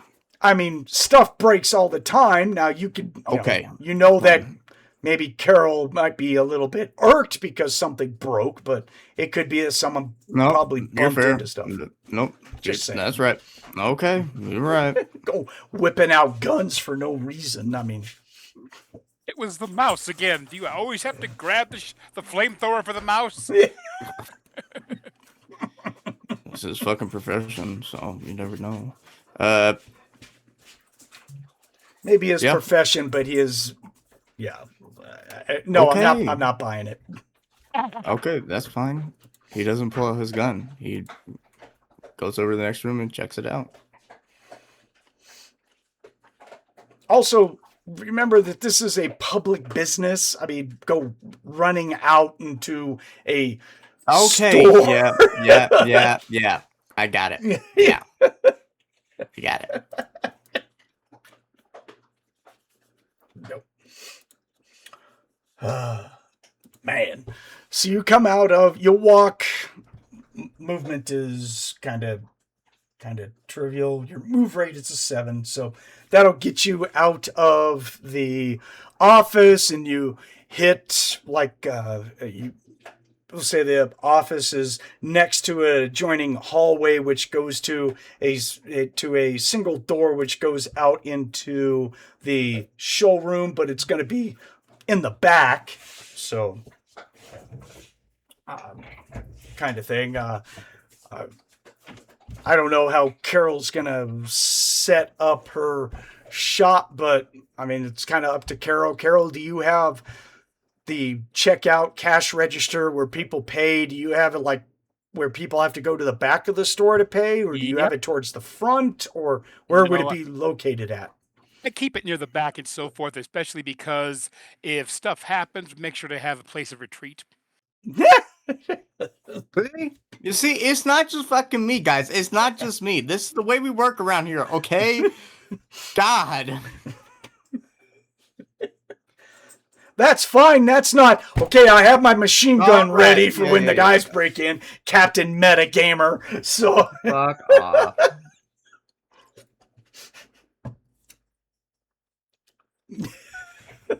Problem is that Carol never knocks shit over. She knocks shit over all the time. Have you seen her decks and she's in a wheelchair, man. Now it may be rare, so yeah, I mean, but you're like, is everything okay? That's fine. Not the Spider-Man sense of, oh, I'm gonna go kill me some people. Oh, some shit's dying now. Watch this. Damn. It's fixed into tingling. Yeah.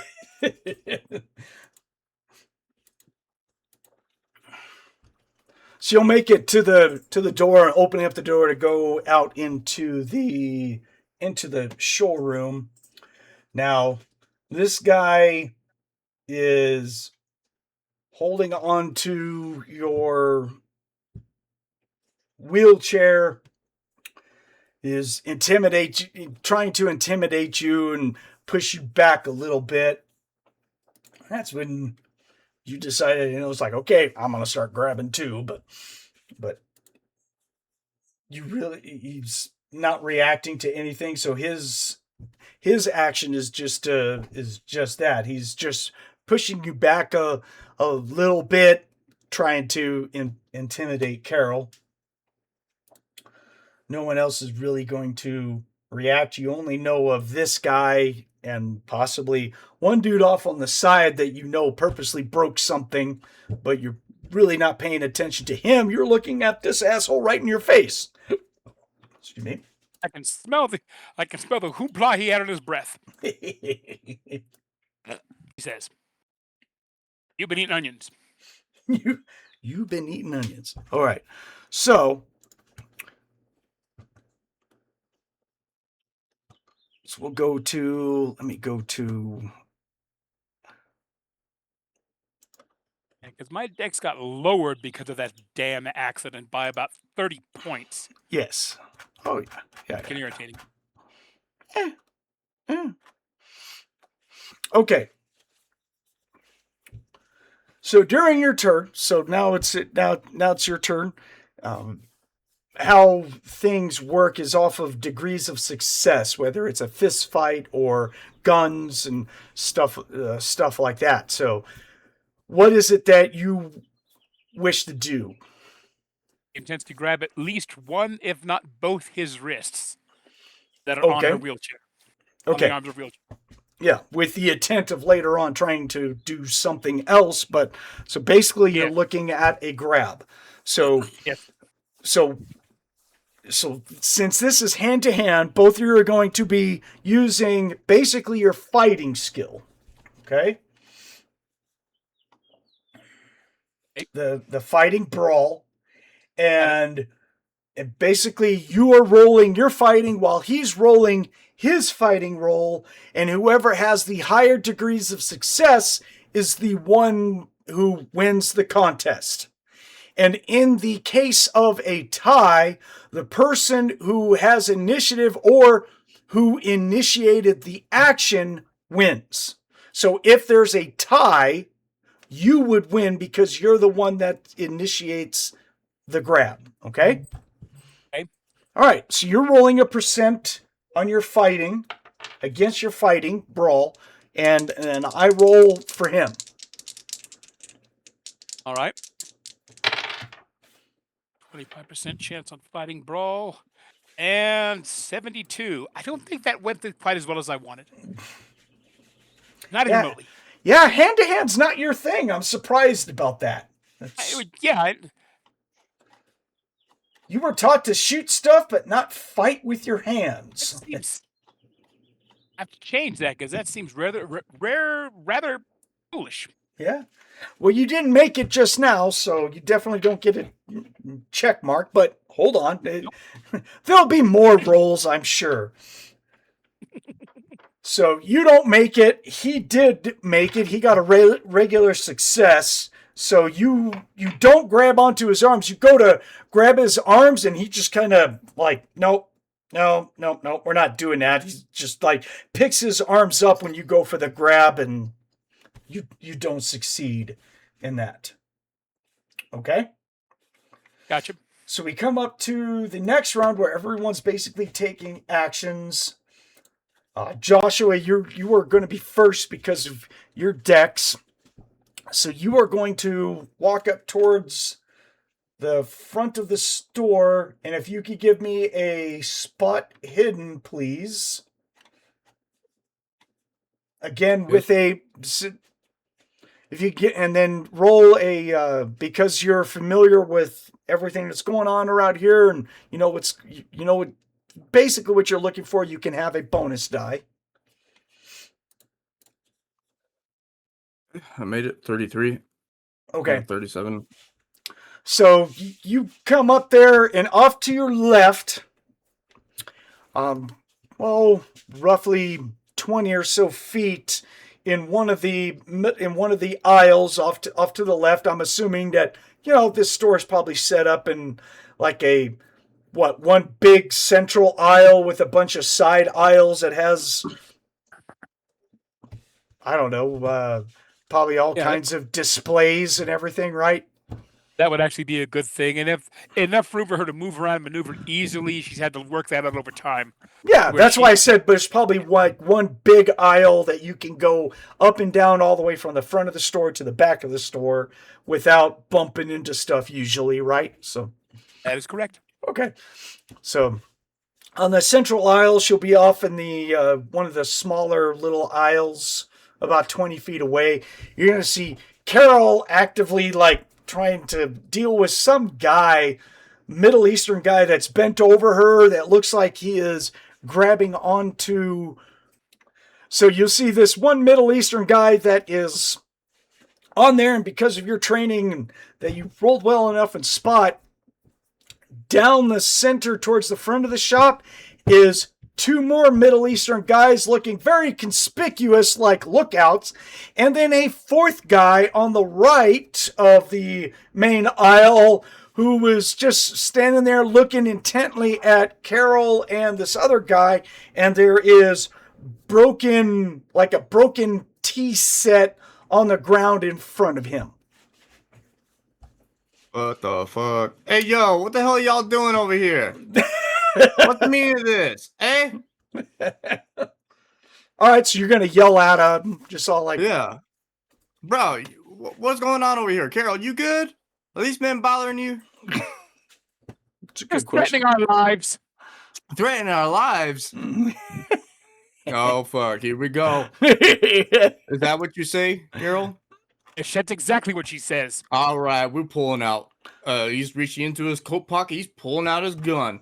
So, all right. Now, I'm going to explain to you, gentlemen, what's about to happen, all right? You walked in the wrong store. I don't know what your motives are or whatever, but you're threatening her life, and therefore, I have a problem with it. So, I suggest y'all leave now, and then he cocks his gun before anything gets out of hand. You do realize there are other people in here, so... Just saying. Do you think he cares? Okay. I'm just... we just like to jump right to wanting to pull guns out when people are... What do you want me to do? I'm just saying, when you're in Walmart, you don't usually pull a gun out and start threatening people. Yeah, Yeah, but then these people want to come into our shop and just Okay. threaten Carol. I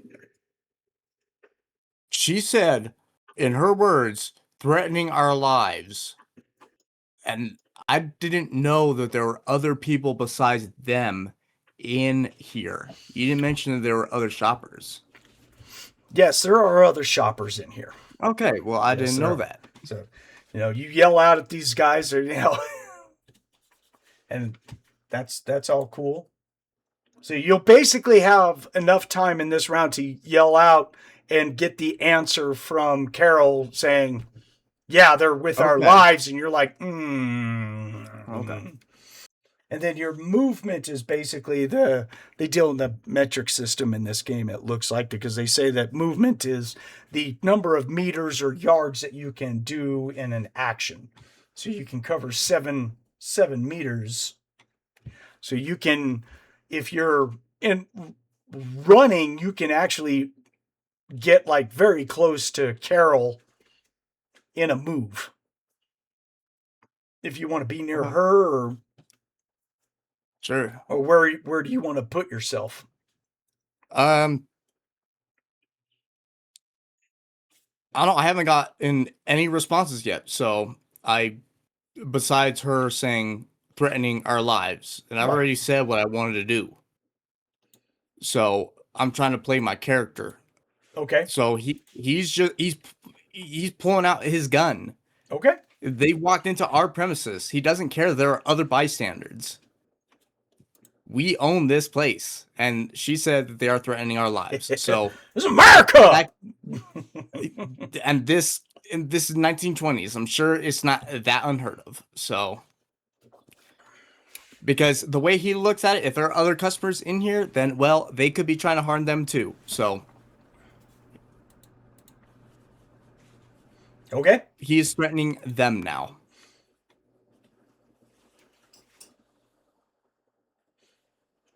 Okay. So the gentleman that is, so bad guy, we'll just say bad guy number 1, who is in front of Carol. He's the ringleader, Mr. Let's be diplomatic. Yeah. Here's you, and looks off, sees you pull the gun, now he's Mr. Wide-Eyed, like, oh wow, we just went there quick. Yeah. It's Americans overreacting on everything. We do that a lot. It's in our contract. Well, maybe you should have worded it better instead of saying our lives in danger. She meant exactly what she said. Well, then there we go. Well, then this is the way we're playing it. Like I said, us Americans always doing the this is called diplomacy in action. Talking to an assassin over here who just cut up a guy in a fucking hallway. You think he cares about other people in the goddamn store? Does she know care. this? No, she does Well, not I'm not know saying this. I'm not saying you. I'm just saying One of those part of the job. like what? I'm okay with cutting people up and making a gory mess, but I'm not okay with just pulling out a gun in our premises when there are other people here. So he is going to move off behind Carol, and Carol, I need you to roll a fighting, because he is basically going to get you by the neck. Chair where it belongs. All right. 84 fucking fighting crap. Bullshit. It's okay. He didn't make a success either, so I rolled way over. So he sees Joshua coming with the gun, and he moves off to the side to put Carol between him and Joshua, but he's fidgeting around to grab at Carol, and he can't quite get the grab going, because she's like moving her hands around, going like, no, there'll be no grabbing of my neck. Stop it. He's trying to get a hold of him, but I got to make the damn fucking fighting roll to get hold of him. Yeah. Okay. Then that guy number two who's standing off on the side is all like, well, we just went there in a hurry. It's also the 1920s. There's a good chance I am fucking racist. There is a very good chance, and a bunch of Middle Eastern people are in the fucking shop attacking Carol. So, a lot of things are not going good right now. This is, yeah. So, just saying. So it is a brawl skill. Sorry, I'm just trying to look up what skills going to apply. Yeah, 'cause I don't know if that's... So there is the skills. Sorry, I need to look up a skill. Give me a second. Okay, so you can dodge. All right, so bad guy number 2 is going to grab we'll say a ceramic pot off a shelf and throws it at Joshua. This is the downside of working in a store like hers. There are plenty of things to be thrown by unpleasant people. Yeah. Unfortunately, it is a physical ammunition-rich environment. So if he succeeds, then you can attempt a dodge. Gotcha. When she rolls a 77, that's nowhere close to his throw, and he just lobs this pot over your head and it crashes against the wall, knocks some other stuff over. This is now getting expensive, Carol. You're like, oh, no, she's keep a mental tab. These guys are going to pay for it, even if it's alive. The police are going to pick up three or four guys in underwear and shoes. She's going to take everything off them. And the other 2 guys are going to start to run up because they're like, "Oh shit! This is all they can do. I'm going to take their car if I have to." And then, okay, Carol. So it's your turn. All right. She's still trying to get a hold of this guy. All right. Hold of at least one limb. Okay, make a fighting roll. Trying again. 25. I rolled a 29. I think I want to burn some luck this time to get a hold of this bastard. I will actually burn my 4 points to get that down to a 25. All right, to where you can have a regular success. Yes. All right, so he needs to roll fighting, and even if he gets a regular success, you will succeed. So he needs a hard or extreme to basically beat you. And if I remember you said correctly, if I spend luck points, it doesn't give me a check mark. I have to do it on a natural dice roll to Correct. succeed. Am I correct? That's what I thought. Yep. You don't get to check mark the skill. So, wow. All right. So I rolled an odd 3, which qualifies as an extreme. Ah, the son of a bitch makes a roll. You bastard. I love the dice sometimes, man. All right. Yeah, you're just all like, nope, I'm going to... Ooh, you slippery little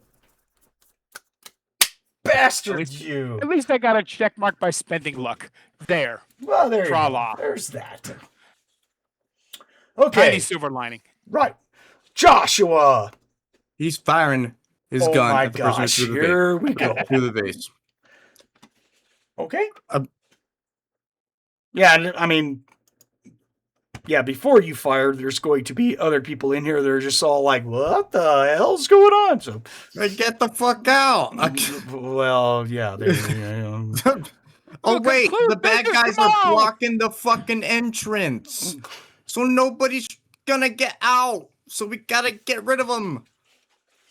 And they're throwing shit now. So So what are you using? Are you still using the 38 auto? Is that what yep, you got? yep, because that was the only gun that he had near him, which is always in his coat pocket. Okay. Cool. So, oh boy. Well, at least we get to work through work through this. Firearms. Let's make sure we're gonna do this right. It's been I know what it's like in older editions, but haven't quite done this in 7. So let me make sure that everything's okay. We're not worried about range. You're going to be very, you're not at long range. So you are right there. So the base range is regular. Let's make sure. It's the base range of your 38 automatic is 15 yards. Yeah, you're right there. We're good. Is there any modifiers? He does have cover. You're shooting at who are you shooting at? That's the other thing for me The to set guy up. who threw the vase. Oh, never mind. Yes. Oh, okay. So he doesn't have any cover whatsoever, and he's gonna throw actively... vases at me. I'm gonna throw some fucking bullets at him. yeah, that's a trade. You know what they could have done? They could have just fucking left before I started shooting. Damn. But instead, they try to throw shit at me. So guess what? I have the distinct feeling they probably were not expecting Yeah. the people they were going to talk to react in such a way. I mean, like, who can imagine you grab fucking people in their own establishment and they have a fucking problem with it? I mean, you got terrorists nowadays. What can or I should say terrorists back then. What do you expect? What the fuck? What were they expecting? Like, I gave them time before I shot to fucking leave. Come in and invite you in for cookie and tea, Did you? That kind of thing, lunch. Instead of throwing a fucking threaten me, vase, and make you a sandwich while you listen. threaten my life. Listen, instead of throwing a fucking vase at me, you could have just said, "Oh, okay, my bad." Yeah. But Like I said, foolish terrorists of that day and age. They just don't think about these things. So inconsiderate. See, it's not just fucking me. And in the police report, it said he threw a vase at me, so I shot him. So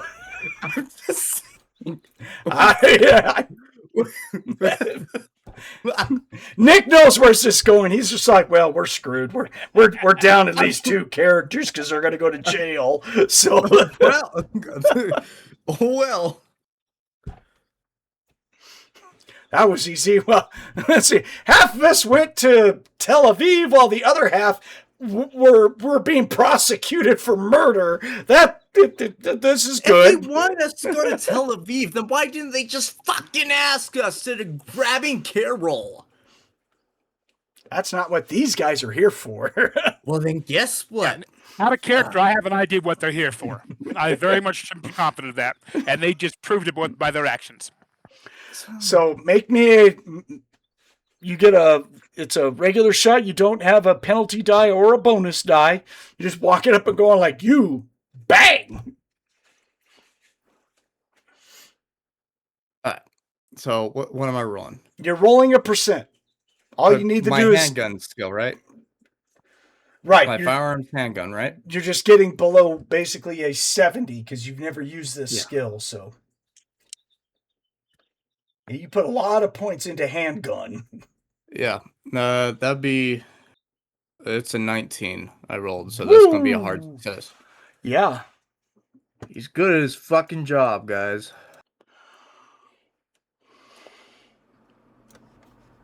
He's good at murder. Oh, good. I don't know what these people were fucking expecting.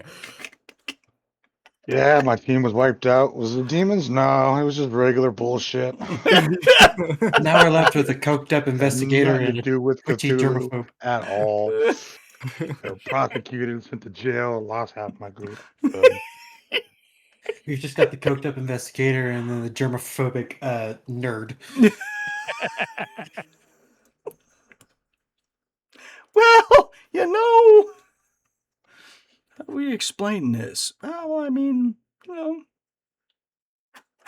Oh, Your Honor, it was a crazy day, Yeah. They were an asshole. I was feeling heavy. It's in Call of Cthulhu, the combat is, really simple. They don't really deal with locations all that much.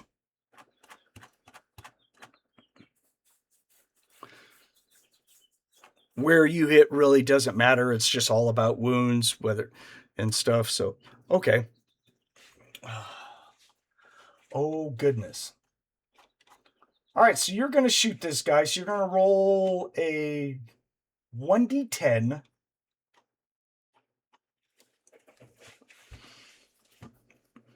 He's not wearing armor because they weren't looking at, oh, hey, Bob, should we wear flak jackets to go talk to the, chick in the wheelchair?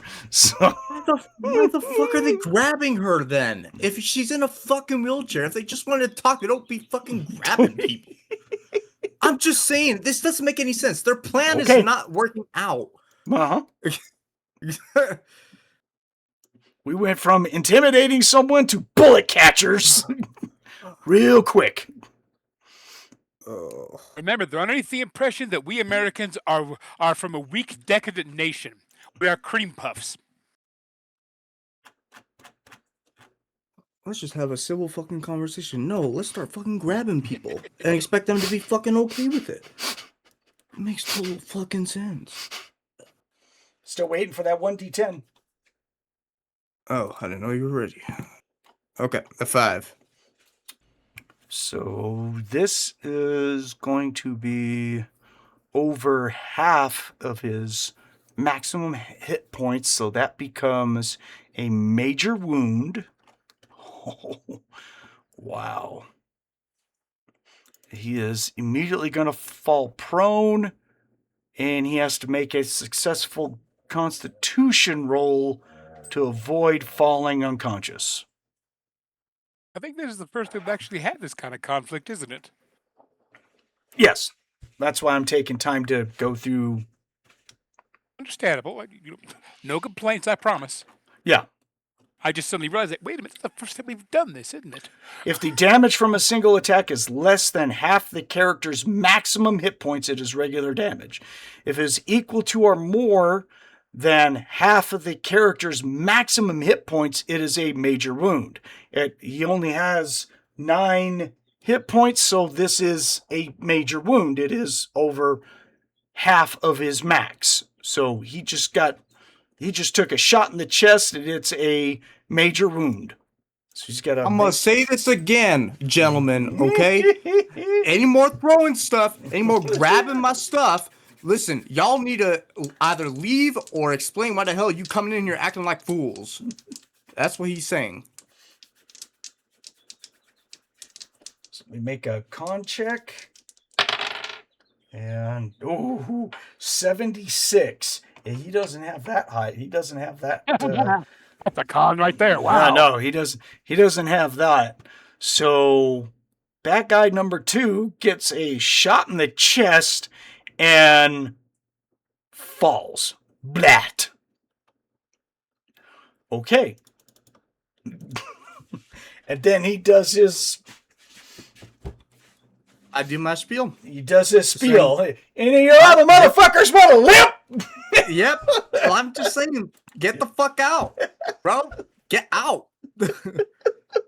Grabbing my people, fucking dropping, throwing my shit. Get the fuck out of here. Oh my What do you guys think you are? Yeah, wrong fucking shop to walk into because we have 2 gun-wielding fucking maniacs and a guy who just chopped up a motherfucker in his own bedroom. Once D&D axe murderers, always D&D axe murderers. This is the only Right, way Nick? I could think Joshua would react. It's the only way I'm thinking he would react. This is right when Ray is driving around. He comes rolling up, and he's like, "Hey guys, I bang, bang, bang, bang, bang!" Ah!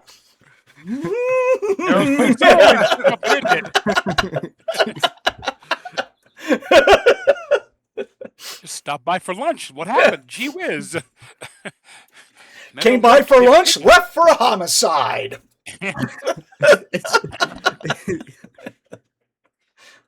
Mental no get takeout next time. All right, Joshua blasts a guy in the shop. All right. So bad guy number 1 is like, really? We just went there. Holy shit. What did he expect to Good fucking happen? God. This is fucking America, bro. Be This is grabbing people in their own fucking fucking America. establishment. Oh my Lord. Wow. So, woo. Is he gonna fight or is he flight or what? What? He better be flight if he was fucking smart. Jesus. He's gonna make a power check because that's basically your willpower, your force of will. All right. So what happens is going to be based off of his power. If he blows his power, yeah, he's going to shit himself and run like crazy, or if he's going to stick around if he thinks that he can make it. Oh, what's his power? Jesus. Oh, goodness. Wow. This guy's a chicken shit, practically.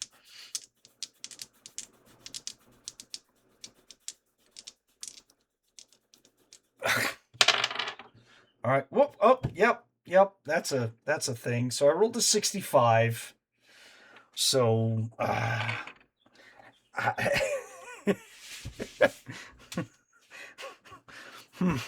right.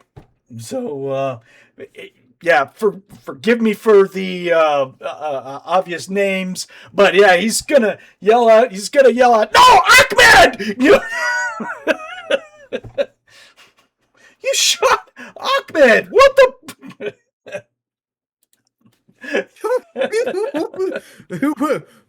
Hey, start talking, boy.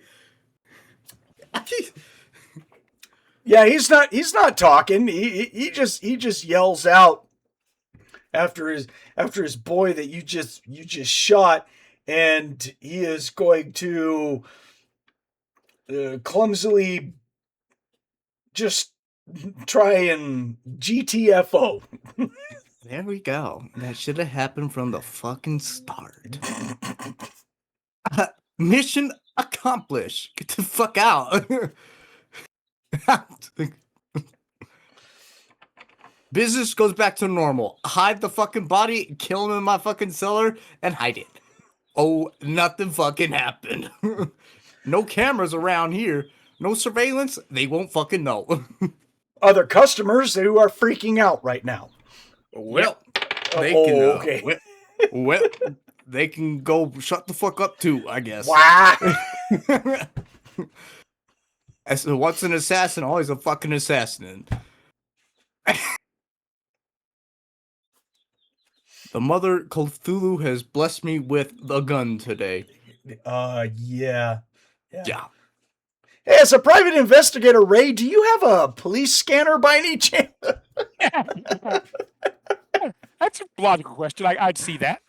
For the day, I'm at home fucking working on a goddamn sign. I mean, I'm sleeping, taking a nap. Just saying, Yeah, If I have a police scanner at the mansion, then sure. I mean, Yeah, We have a map. I'd love to ask my friends to go out to Alexandria. Okay, so the other two guys, y'all have basically the same stats. All right, so 75. Yeah. One guy's running down there. He just stops. And he's like, gotta go.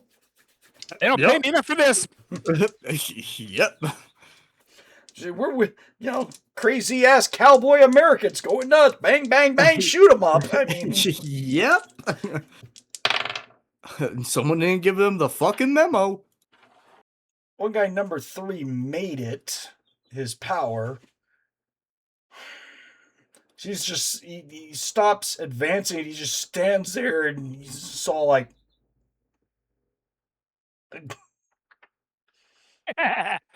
Almost. Oh, great. It's obvious none of them have guns. They did not come in here to They weren't expecting this level of trouble.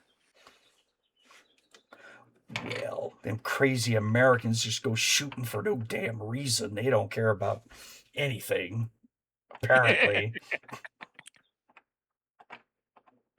Didn't realize we went to Texas. I thought we were in Boston.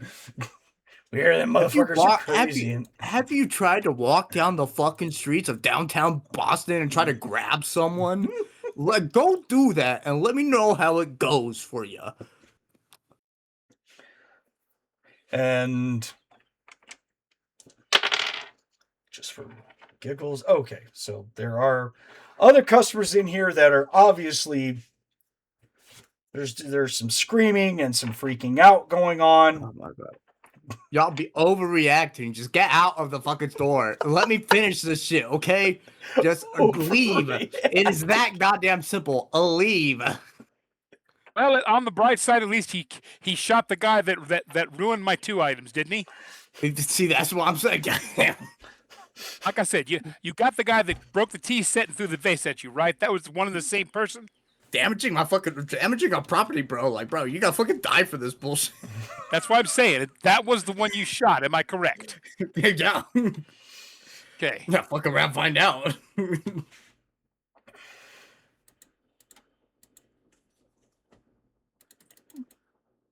It's Cthulhu.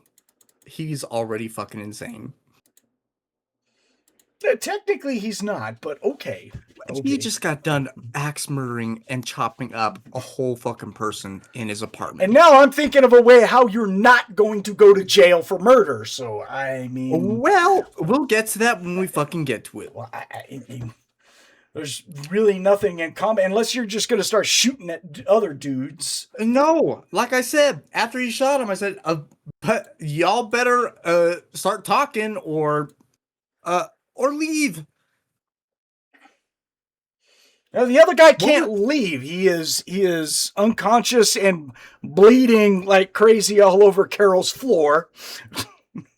If the police come, I'm just going to explain it how it is. It's not if the police are coming. It is when the police are coming. So you tell me someone barges into your house, starts grabbing you, and then starts breaking your shit. And you are not gonna be like, hey, yo, what the hell? Something's wrong over here. You can't be doing this. You tell me, like, how would you react if someone came in here, grabbed your fucking wife, and started dropping shit and threatening her? And then your wife says, oh, our lives are threatened. Well, fuck. I'm just saying. They should have said why they were here instead of grabbing people. Out of character, Carol's got a pretty damn good idea why they're here. I'm trying to play my character, not two of them. Two of them are going to leave. One guy is actually going to stay, and he's not fighting you. He's just running over to his buddy and trying to take care of him. I'm going to say this again, guys. What are we doing here and why are we grabbing people? Oh, he's not listening to you. He's trying to help his buddy who just got shot. Get the fuck out. Get out. Call the cops, whatever. The two other people who were in the shopping, they exit quick. They're going to check the store on the other side of town for a while. See how that works over there. Ain't no one's going to break in here for a while, I'll tell you that fucking much. Our shit's safe after this, Carol. Don't you worry. I got shit locked down.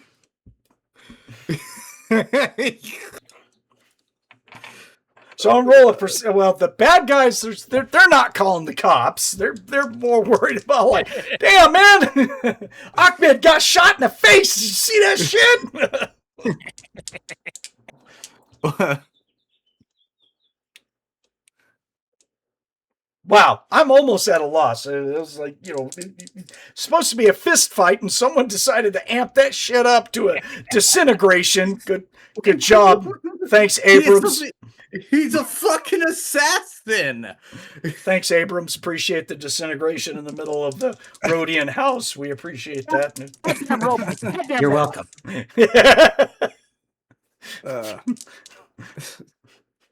We've And had- the little squippers are just mobile targets. We've had this happen before. Let's just put it that way. It's like, Rumba. Oh, look. Target range.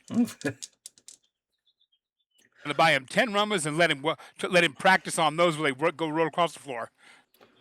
all right, so I just making the general percentage of the people who left. They're taking off out of here. What's the percentage chance that they're going to, run out and go call the cops, or they're just all very like, well, high. that shit fucking, that Oh, they're was, gonna call the cops. They'd be stupid not to. I myself would, now this is just me, I would say a 50-50. Low, they call the cops. High, they're going to shop way across town over at Uncle Jerry's shop. I like, chances are the fucking neighbors heard him and they were already calling the cops. He's expecting the cops to come, and there's all kinds of stuff. I mean, obviously we're in a shopping district, so yeah, a shot just rang out. People outside are like, what? I mean, yeah, I think cops are coming regardless. So, here we go. So yeah. So now we got to deal with the ramifications of murder. This guy's not fucking dead yet. Oh, he's gonna be. Well, then they better get here quick, because he was stupid and he came in the wrong fucking shop. It's gonna take longer than what this guy has on bleeding out. Well, that's his fucking problem at that I'm point. a med pack. Give him a slap bandage. I don't care. Hey, Carol, where the hell's your fucking supplies, okay? I got a bandage up this dumbass came into our shop. Squirt some antibiotics in his nose. There you are. You're done. I'm like, hey, you need surgery? I got you, buddy. Oh no. I've never seen surgery with a Black & Decker power drill before. That's unusual. But at least you sterilized the tip by holding a lighter under several Obviously, the problem is that bullet it's in his chest. Let's pull it out with the machete. We'll get that son bitch out.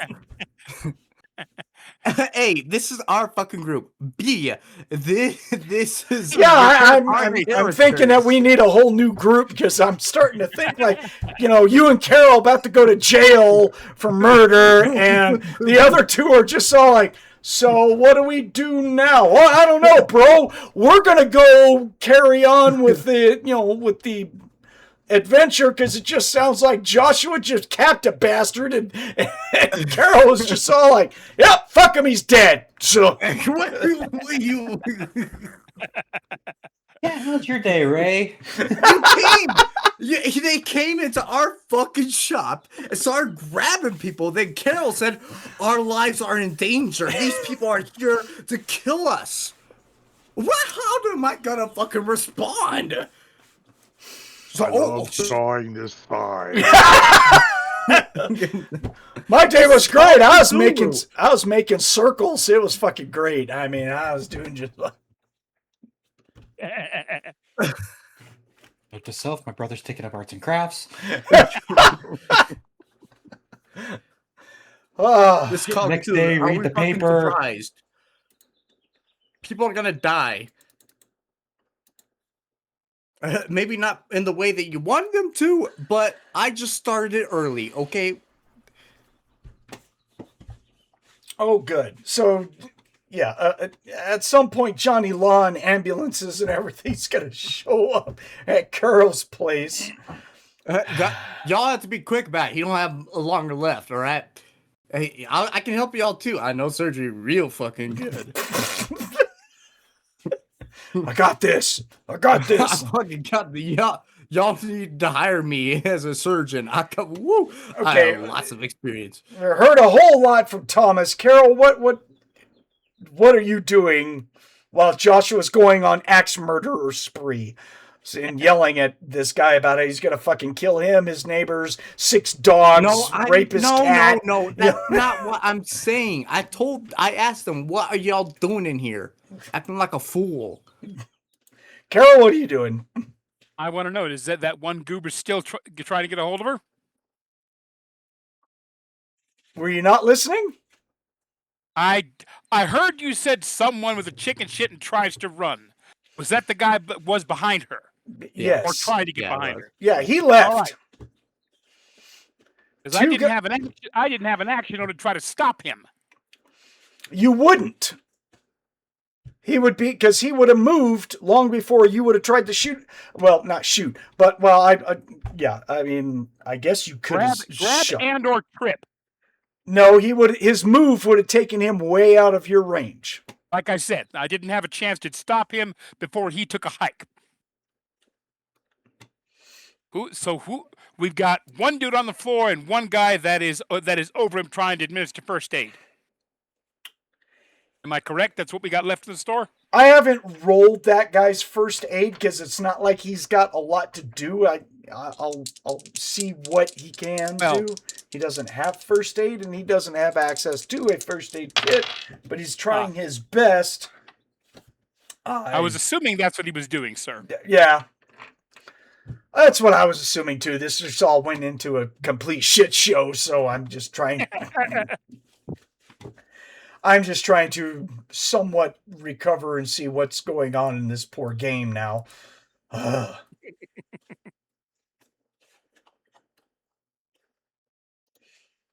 Yeah, the guy's going to run over to his buddy, want to try and help him, roll him over, holding on to him, and yelling, why are you shoot? Why you shoot? Why you shoot? You threw a fucking face at me! Right, and then... You threw a fucking face at me! What do you want me to do, brother? What?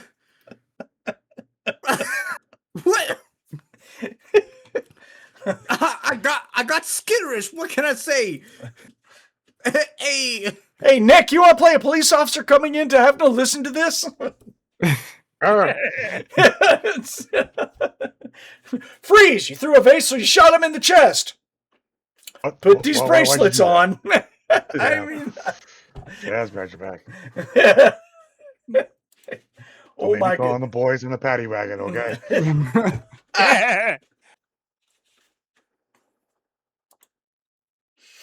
Yeah, these two are yelled. So again, back to Carol. This guy's he's gone.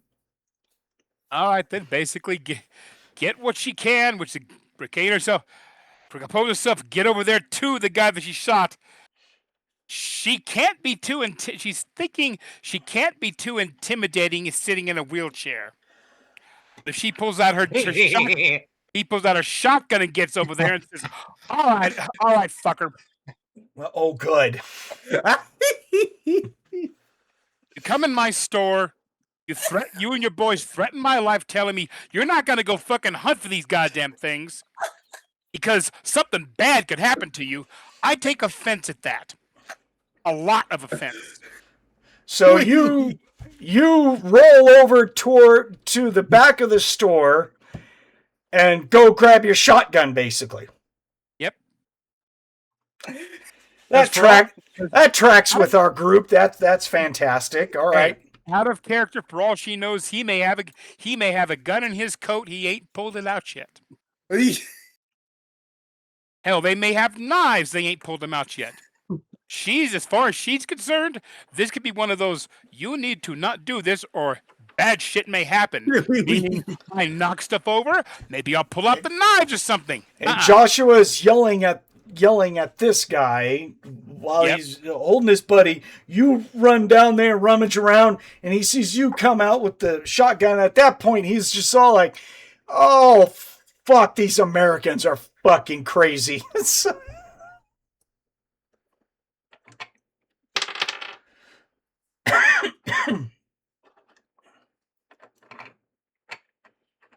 News reports say that there's 2 new residents in the Arkham Asylum.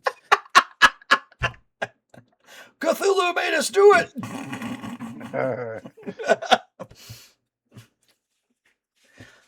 Get in the paddy wagon. So the other guy, he's not going to end up going anywhere. He's just holding the body of his buddy that is listening to Joshua yell at him. And here comes Carol with a shotgun to yell at him. I wouldn't say yell, but she's going to definitely have a very hard voice of like, okay, you came in, you threatened my life, telling me we shouldn't go hunting for these things because bad stuff happens, and you punctuate that by knocking stuff around, giving me the obvious physical inclination of, you don't want to get hurt, do you? Trying to find these things. Yeah, I take offense at that. he hasn't said one word of English. Doesn't bother her. Case of like, either you know what I'm talking about, or I might just shoot you in the head. She will not actually, but then he don't know that either. She's here just to be threatening. Okay, so Figure the police can deal with it. Yeah, eventually here comes police galore that pull up and enter in. I don't see how Josh doesn't get detained along with this. Well, at least Joshua getting detained because people are. I mean, he's the shooter.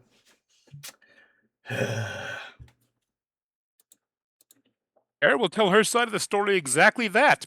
The group leader came in, wanted to talk to her, was doing. He was communicating that far as for first her suspicions by what he said was this guy wants to find some very unusual objects of ancient lore. She was willing to listen. Then he flipped the coin and basically told her that you don't need to look for these things because if you do, bad things will happen. And he was being very obvious that, you could die from this. And that's when his buddy started breaking shit to emphasize that point. Her companion heard the crash. He came out. And basically, as far as she knew, him and out of character, she saw him and the one guy. She didn't realize he had more friends in the store. But once she realized that now, after the conflict, she's like, for all she knew, him and his 3 buddies were going to start opening up on everyone in the store. She didn't know if they had guns or not, so as far as she's concerned, everyone's lives were being threatened. So her companion reacted accordingly.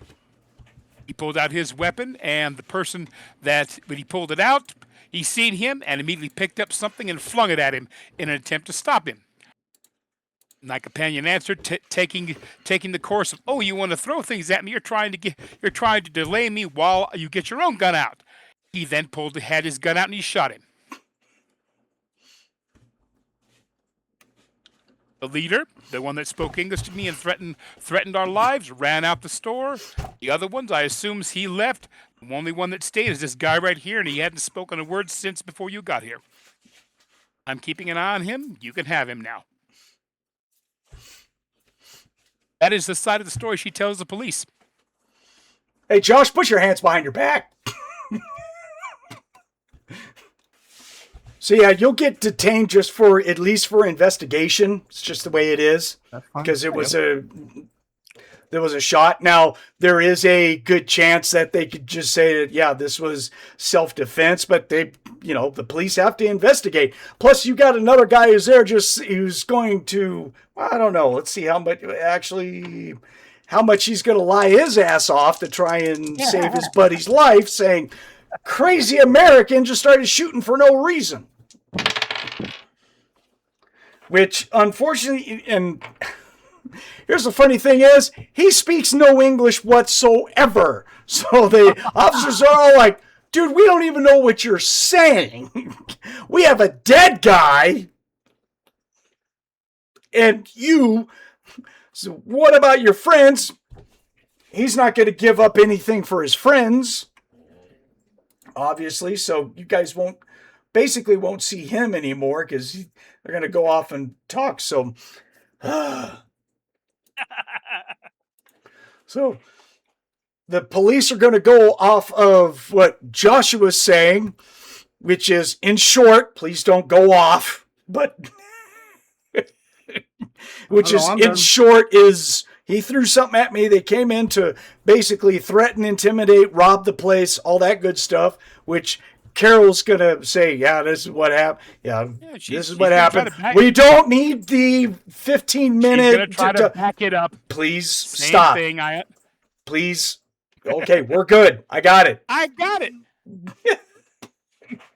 Lord have mercy. I don't need to listen to that for another 15 minutes. We're good. Hand. So yeah, the paramedics are going to drag off the body because he is going to die. Well, gee whiz. And the other guy is, through investigation, you guys are going to find out that his visa that he was in here with was forged and not valid. So that guy's going to end up in hot water. So due to all this, later on in the day after investigation, John, you will get released. They'll say we're not filing charges due to self-defense for testimony and everything, so we'll just clear it up that way. But it will take several hours. You will have to go downtown to testify, and then they'll end up letting you go. He has no problem with that. Unless the prosecuting attorney for Boston wants to do anything, and in this case, they're just kind of like, why? I'll say luck roll. Mm-hmm. So it may just take a while. So in between all of that happening, Carol, you have to close your store. You got to, hire some contractors to replace some boards from, getting soaked in blood. Yeah, she ain't got a problem with that. She figures at the very least she's going to try to call her companions and tell them we just had a visit from an unfriendly group of people and tell them why. And it all seems to revolve around that weird little freaky jade statue. Ray will never get the call. Well, then he'll be told when we see his face. No, servant's gonna knock on my door and be like, Master, I got a call for you. Like, fuck off. I'm doing something. Go away. Exactly. They probably don't, because you already told them don't bug me. So they, whoever answers the phone when you call, Carol just says, the master is out at the moment. He is indisposed. I will let him know when he is done that, I'll give him the message, and that's it. She'll say, then she won't go into details. She'll just say, have him Oh, call thank me God. back. Tell him it's urgent. 'Cause she will tell it to him, but not to the servants. No. Okay.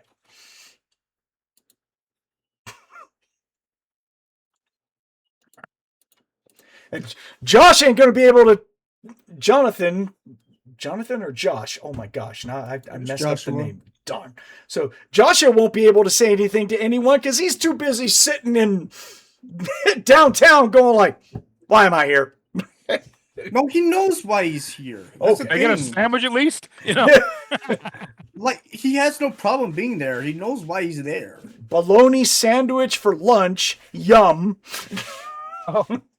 They spare no expense, obviously. It's jail. You don't get good food down. What'd you want? What'd you want? Kentucky Fried Chicken? You think this is the I first time expect he's at been in least jail? pennies on my sandwich. Gee whiz. And Carol, you're going to be busy because there will be homicide detectives hanging out for a few hours, just all like, taking your testimony and. She will cooperate as best she can with it, doing as much as she can. All right. Yeah. Hopefully it's going to go that way. I'm going to say it's going to go that way just so we don't have to stop the game and go, how do we break in 2 new characters? Or at least one. I mean, Carol's easily got a legal way out of this, so I'm just going to extend it to luck to Josh. In 1920s, they're just all like, so 2 guys, Middle Eastern guys showed up and tried to muscle you. They'll run the idea of the guy who tried to who did the throwing and turn out that it's the same thing. His visa was forged. He was here basically illegally, and in the 1920s that doesn't work. So they're like, all right, to us this is, yeah, you guys shot a guy because they were trying to muscle in on you. Yeah, sounds good. Well, if it will help for the police, she's going to actually try to put a few. That's the best words I'm looking for. She's going to try to basically Try not to do anything, dude. Let's just call Yeah, it good. She was trying to think of like, hey, they're trying to look for this and this. If you hear any other weird things about someone hunting for this, maybe they're connected. That's all she's trying to do, and that's pretty much it.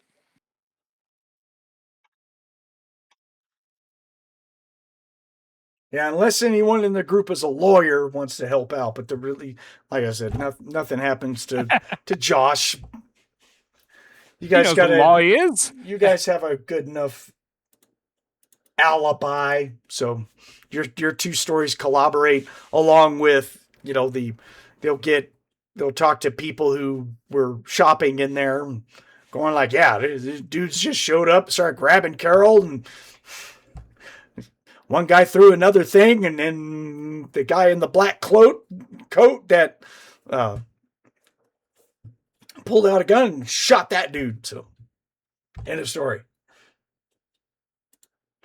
And make a memo to make sure that they get 50% off the next time they come in. Like, if they come in. Sorry, my bad. So there'll be a newspaper article about how a armed robbery was thwarted by the business owners. Sure, that's how they'll write that. So Ray or Rick, eventually you get a phone call, I guess, from Carol at some point. Like, the fuck? Yeah, do. Yeah, what did you guys do this time? Oh, here's the fun part. We didn't do anything. Somebody else started it. We just finished it. Isn't that nice?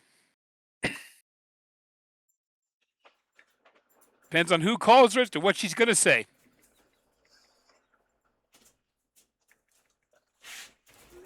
Cousin, why are you like this? As in, why are we like this? Someone comes to the store and threatens our lives and basically says, you need to quit looking for these items because you might have bad things happen, and punctuates that with a, oh, look, we might accidentally kill you. Or you might accidentally fall on some bullets or a knife. Yeah. In other news, apparently the thing that they told you not to look for, you gotta go look for it? Aha! That explains where that comes in now. I like that. Oh, yeah, by the way, you going to tell her over the phone, or you going to try and talk to everyone at once? That was the next thing. I'm trying to talk to everyone at once. I'm okay. Just like well, you haven't heard from your brother in days. Yeah, I need to try to go get a hold of Ray. If you mention that to her while we're talking about this, her voice is going to change to a note of concern, and she's going to ask you, do you need to pick up a few weapons along the way just in case they got to him first? I mean, we could pick up weapons. I won't know how to use them. Why does everyone want to have guns? Rick doesn't understand this. What the hell? Yeah, no, guns are weird. What the hell's wrong with you people? Why do you want to shoot everything? If it's trying to kill us, we shoot it. It's a very simple equation. Isn't that nice? If it's not trying to kill us, I myself stop listening and see what's going on. I don't know about this guy, but well, who do you complain to because you're related to somebody? An argument could be made that they really didn't try and kill you. They just threatened you. But that's,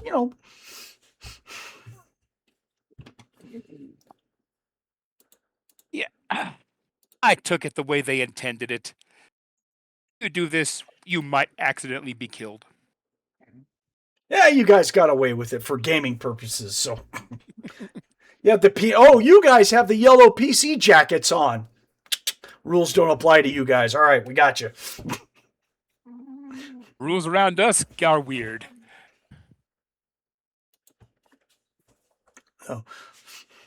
So the guy who's dressed like John Wick shot him in the face. Got it. All right. So This is normal. yeah, we're good. America, we shoot people in the face for dinner. So My sticker says PC. Fuck off. I had a pencil. He was a bad guy. There it is. I take some liberties sometimes, all right? So Ray, when you're done with all of this, and like I said, it took you a day to do this.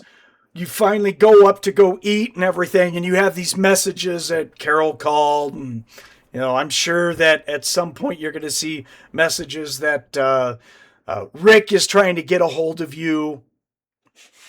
Rick, I assume at some point you called and left a message for your brother as well. Yes. Just saying we have a great opportunity and like to talk with everyone. And then you have a message from Miss Diddlesworth looking for Snuggles, of course, or whatever you named it. I can't remember the damn name of the cat. Yeah, fine. Oh, fuck the cat. I don't care. I will call Rick back. Hello.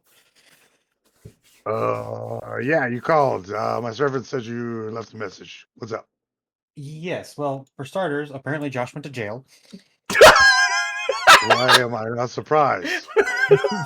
They had a break in and he defended Carol. Okay, well then he's good. Yes, but America! Anyways, just thought I'd add that. apparently Sorry. it has to do with some topics that we've been researching as of late. And we have an opportunity with the university to go on a expedition. Would like to get everyone together to talk about it in person. Oh, hey, you should come over. You should see what I've done. Yeah, I mean, God. it's Oh, no. exciting. Very, very exciting. You should come over. Oh, no. Can you come over now? Can Oh, okay. Yeah. Oh, no. Yeah. This is after work. Sure. Yeah, come on over. Just, I'll wait for you at the front door. All right. So, let's go to that because apparently he's not letting anyone else know. It's just going to be the two of you, which I get. I get it. So, all right. So you go over to his house. I open the door. I'm standing in the door frame, like waiting for his ass. Come on. You gotta see this. Check this shit out. This is cool. It's I've badass. been this giddy Yeah. since like one of the earliest Christmases I remember. Yeah. The only time you probably see me like this is when I took a big hit of cocaine out of my fucking necklace. Oh, Yeah. no. Oh boy. Yeah. And you've done a lot of that in the past day while building this, right? Oh yeah. Yeah. I gotta stay up. Oh yeah. We go. Yeah. Goodness gracious. Okay, yeah. I You go will. in. Someone's. Practically grab his sleeve and pull him down to the basement. Hey, this one's new. Come on. And then when I get in, I close the basement and I lock the door. Come on down. Look, come on. Oh. And as we're going down the stairs, I'm gonna point towards the center. I've read magazines about bad abductions of this. There's medicals on the wall. Don't worry about them. What? Nothing. Yeah, I will show him the furnace, and then I will reveal the Ta-da! piece. I will pull open like a tarp and show him, like, it's me. It's me on this floor. It's Wow. me, and I am saved. What are you talking about? I see the weird symbols. What do you mean it's you? You don't have Cthulhu Mythos skill, do you? Or do you have... I have 0. Okay. All right. Then roll your occult then. 90. Nope. What am I looking at? I think you're doing this shit on purpose. So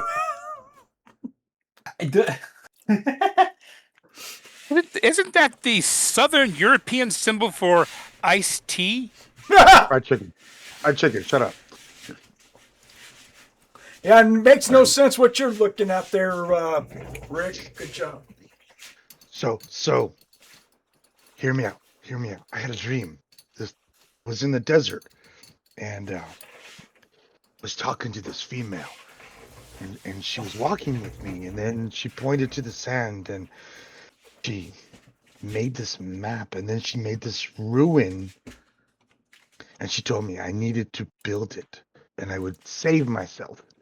And and what we've been through, I was like, I need to do it. I really need to do it. So I bought the furnace. I got the metal. I put it right here, and I just put myself into it. I can't explain it, but it's protecting me. It's me in that floor. Yeah, he's looking at you like you've just completely gone off your rocker. Well, let's see. Listen, First we I had know- some guy at the store. Now he's popped a gasket. Yay! Can I talk now? And she's like, listen, I know artists put a lot of their spirit into their works. No, This definitely looks like an no. art piece. No, Rick. No, it's literally me, my essence. Like I watched you go into it. What was in that tea? I've looked and I cannot find anyone who sells that tea. He's just kind of doing the like talking is like, yeah, I totally believe you right now. Hey, you want me to do this in your house too? That'd be taxing. Why? It will protect you. From what? All the bad stuff that we've seen. If it makes you feel better, sure, but you should probably get some rest first. Well, yeah. I mean, I'll do it later on now. So what did you have to tell us about? Well, I mean, what's going on? Well, let's get Carol and Joshua once he's out. Well, seeing as all of us got invited, Oh, to what? we have been invited on a Miskatonic University expense-paid trip to Alexandria. Would Ray know if Alexandria has a desert nearby? Idea roll. If you make a normal success, I would say yes. If not, you're like, I don't know. Yeah, normal 40 out of 65. That whole area is a desert practically. So I mean, across the sea, right? Egypt, all that. We're in the Middle East. Deserts, yeah. When do we go? As soon as that was quick. everyone's ready. That's a yes.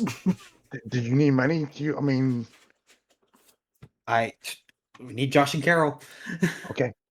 You just let me know. Let's go get them. I mean, is it late? I don't even know what time it is.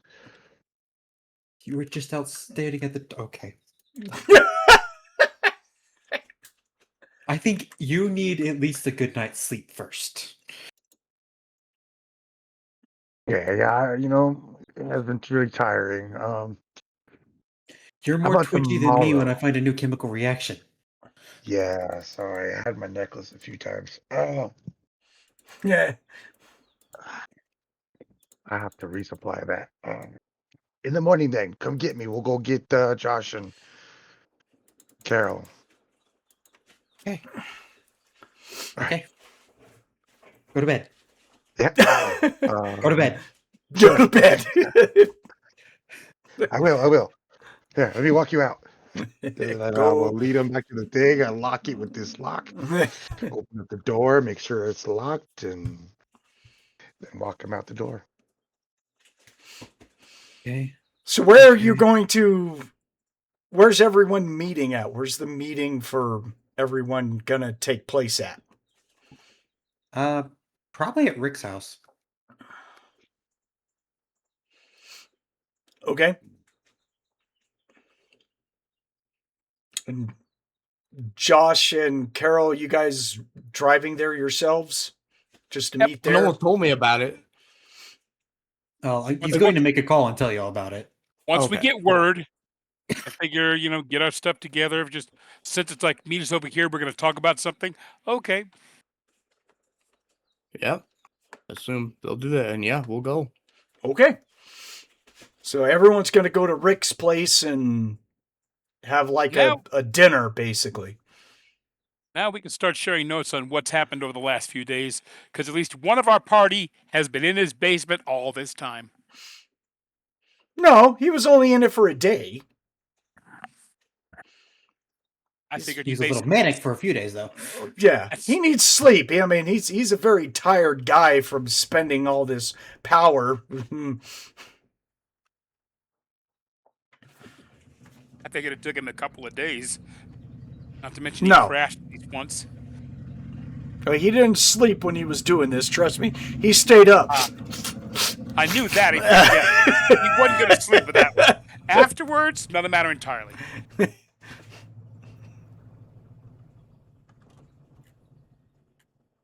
As you said, it was an all-consuming task.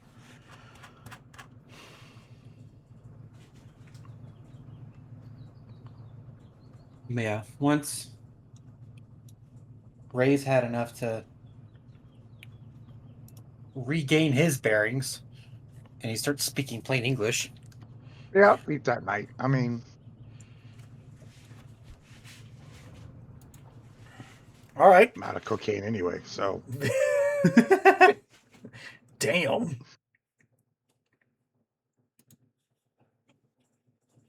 Making too many snowmen this week, huh? Yeah. well, he's only got enough for like like those little necklaces that people put like their lover's blood in. Those little tiny vials.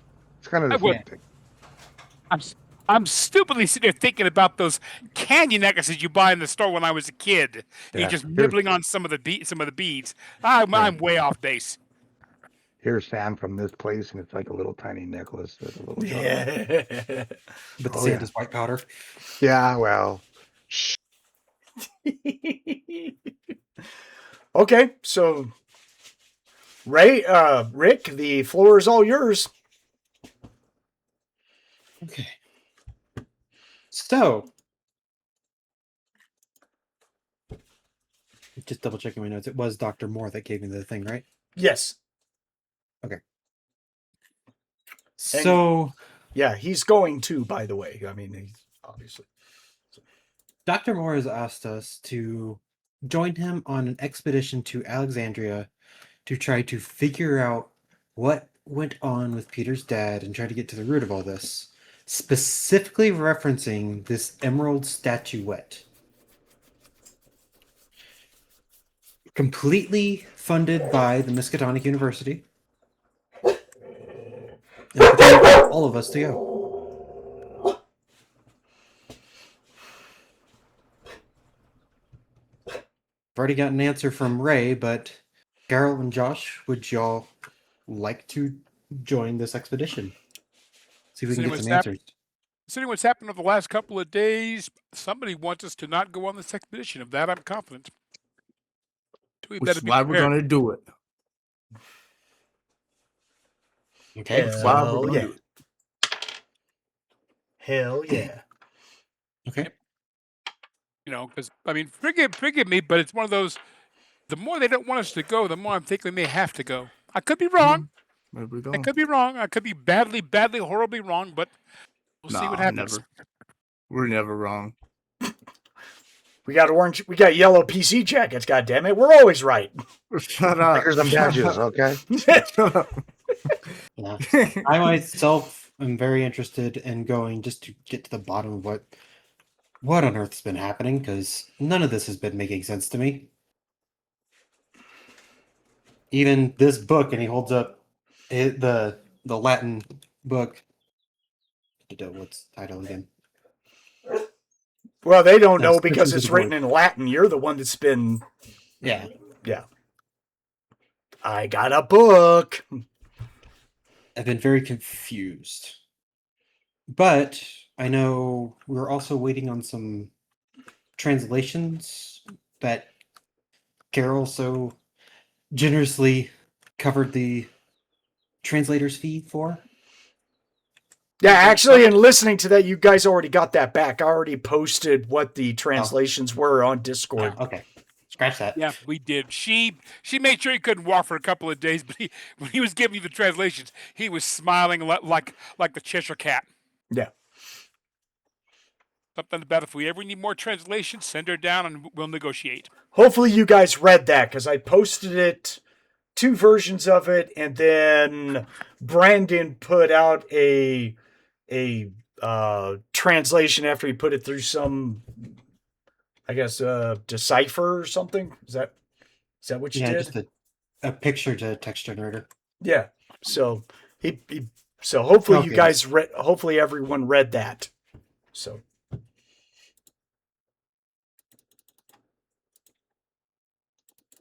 Yes. Okay, now I remember. where it talks about the gates, old ones, all that weird stuff. So Bunch of funky nana. But it will be a good 4-week journey just to get out there. So we may need to stock up. We're gonna have to get some some desert gear because I wanna check some things out. Thumpers. We can't forget the thumpers.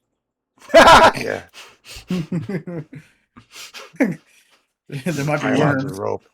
Pylons of rope, and I need to rise one. Yeah, what? Rick doesn't even know where to begin with gear. So he's gonna change. Speaking of, I had a dream, guys, about a desert. This Oh, woman, she it was very vivid. It was very hot. I mean, seems like we're going. It was hot, huh? With a The desert or woman? the woman was hot. Well, Yeah. it wasn't that kind of dream there, Josh. I don't get your Yeah, hopes I'm up. just saying. I mean, I know you're with Carol, and I know she humps everything that moves, but I mean, Hey, when you're with Carol, everything becomes sexual, right? I guess. I hump what I choose. Gentlemen, deal with it. See what I mean? Yes, you just choose a lot of things that have a pulse. But she was like, "You need to find this statue."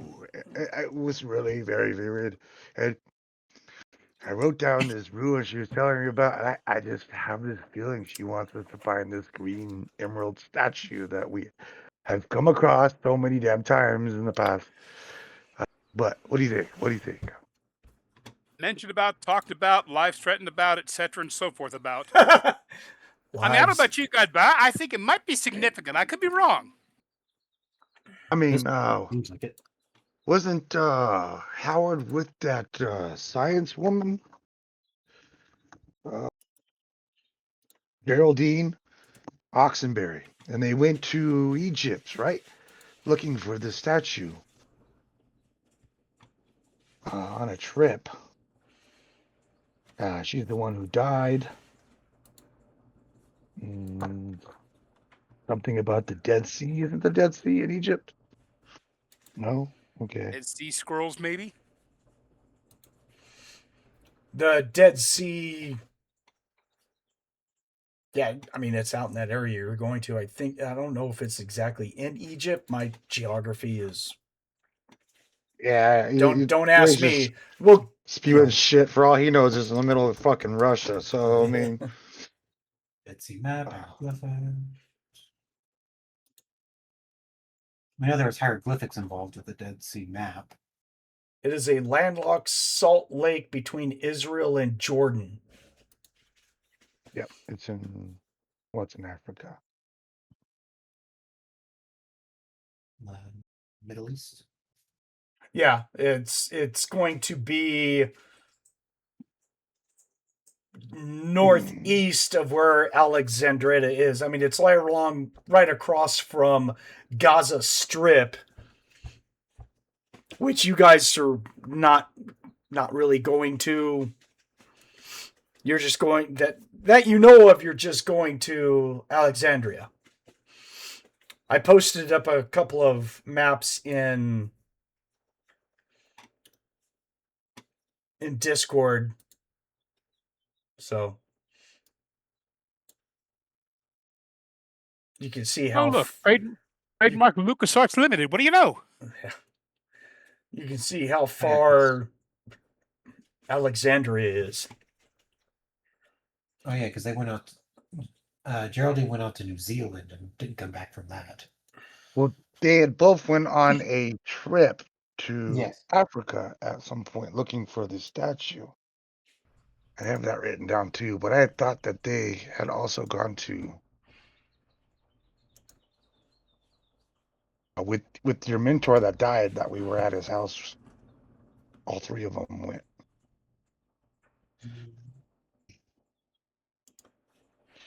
How many documents? I'm trying to figure out where I was. Yeah, Jonathan Moore, the Palestinian expedition. Yes. Which case they went to the Dead Sea or close to near there. If you guys want me to post that. Yeah, the debt. I mean, This was the document that was posted. And then while we were at Jonathan's, I want to say that this has relevance to Egypt. I don't remember the name of the guy who got killed.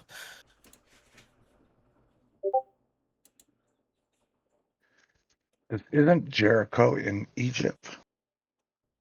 yeah, that map you just posted is what was on the front part, and on the back was the Egyptian hieroglyphics that you guys had Carol sleep with the professor for to get translated. Who was the guy that was killed by the weird bird thing?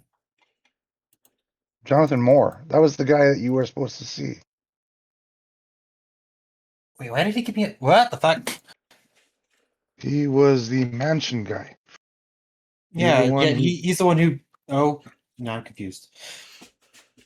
No, Jonathan Moore was the one that you guys finally came to the realization that he was a mage. Actually, it was Josh who all of a sudden just snapped and said, "My God, he's a fucking mage." Yep. So Yeah, but wasn't I supposed to meet him? But I got like put into the back of the paddy wagon for a bit.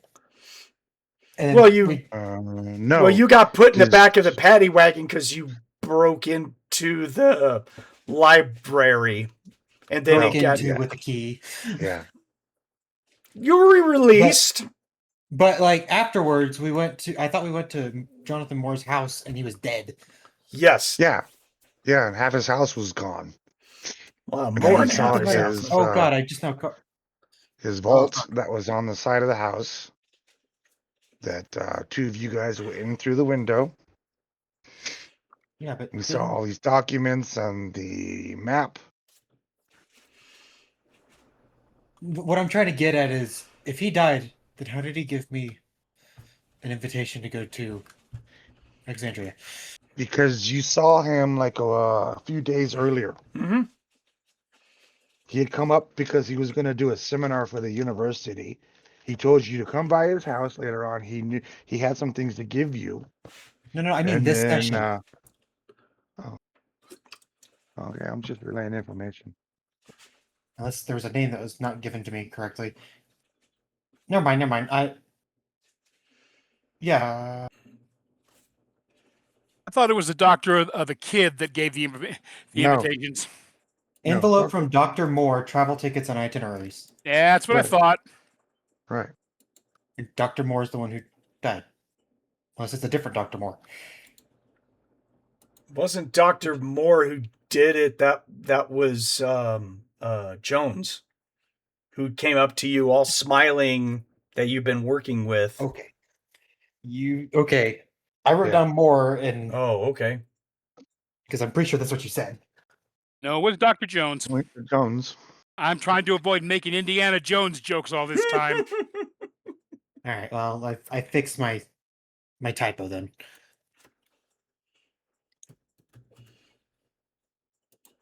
Yeah, because I have so on my notes of events here, Dr. Jones will approach Rick, showing him tickets by steamship to Alexandria.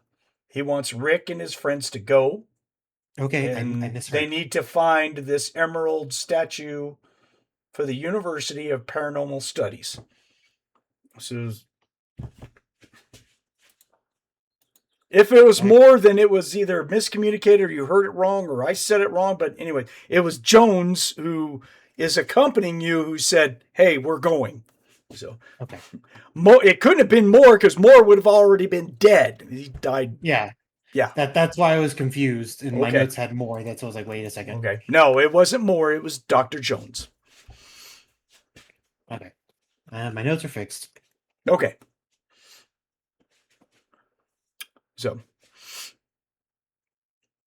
and I'd like to point out also that Ray, the sign that you just learned is the exact same sign that was protecting Moore's house that you guys destroyed to gain entrance through the window into his room. Will I have known that? Will I remember that? Yes.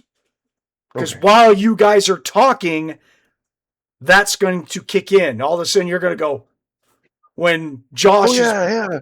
When we were Right. in Moore's the vault, the symbol on his thing. Hey, look at this. And Yeah, then because I was- Josh is going to go off going like he's a fucking mage. So Yeah, he was.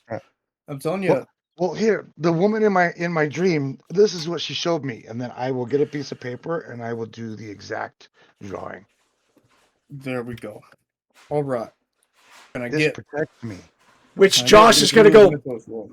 he's a mage. Yeah. That's exactly happened. Yeah. Yeah. So. All right. And Carl's Can I going to get go, two what mythos roll? gobbledygook are you guys talking about? What the fuck? But you haven't told us that you've been drawing these mofo things, right? No, this is the first time I'm telling you about the dream. This is the first time I'm showing you the drawing that she showed me. Right. Okay. Yeah, that's And the then symbol that you Rick, got in the floor. yesterday, was the one who saw my. Okay. Gotcha. Oh, yeah, that is the same symbol. Interesting. You said Yeah. the woman in your dreams drew this for you? She taught it to me, and I built it, and I What? saw my essence go into it, and it protects me now. Come on, Josh. Right. Call him a mage. Call him a mage. Do it. You're a Do fucking it. mage. I fucking knew it. So you're a mage. I'm not a mage. You just said you drew it. You just Well, said you made it. She taught it to me, and I did what she told me. I'm not So a then- mage. So wait. Let's think about this for a second. But you said your life essence went into it. Well, yeah, she said to draw it, and it would protect me, and Is it to protecting you? look and focus on it. So I did. How do I do built it? I, How do I do I, it? But it's protecting you now, right? It's protecting you now. I You was feel it protecting protecting you? my basement. I put it in my basement. I mean, Oh. I don't know if I can. So then, I are would- you also in your basement right now? No. Are you in two places right now? No. It's permanent at the basement. So therefore, my basement Oh. it would be like my sanctuary. You know. Oh, Rick, So are you you can about to teleport jump there. on the phone and call the boys in the Rick's just stretcher? looking and seeing if his personal supply of chemicals has got into. so wait. You are a mage, so that means you created a sanctuary in your basement. So what can did. you do in there now? I don't fucking go. That was the only thing I could do. It was the only thing she showed me. And in the dream, she was like, "Find the statue," and I was like, "Oh." And she's like, So we gotta "Watch find the statue this." then. Yeah, that's why Rick's saying we're gonna go to Alexandria. Yeah. It was a desert. There was a desert in my dream. It has to mean something. It's a premonition. We gotta go, bro. That's what I'm thinking. Yeah. Guys, we gotta go. And Hey, then Carol, that- Carol, how's that your night- head right now, Carol? I mean, I'm in the kitchen basically making a sandwich, thinking to myself, and they call me crazy. And you're nuts for shooting in your store, wanting to shoot in your store. It's like, yeah, and they're doing all this shit. We got a mage, some guy who's doing something in his basement. He can tell us about weird dreams about the he's desert. You did it. Ray did the drawings for everyone, Yeah. right? He was out there. Okay. Yeah, here, this is what she showed me. Yeah. So then, Okay, so hold on. Then Josh and Carol, if you guys have Cthulhu Mythos and or Occult, you can roll both of them. Excellent. We'll see what happens. He has a puny chance, but I'm hoping. And 25 will not do Cthulhu. Cthulhu Mythos needs the Cthulhu dice. And Hey, where are my Cthulhu dice? Oh, Thomas has them. He stole all my Cthulhu dice. That's not true. These are different ones. Oh, do I still have mine over there? No, I have them. See, you stole my dice. Can I spend luck on Cthulhu Mythos?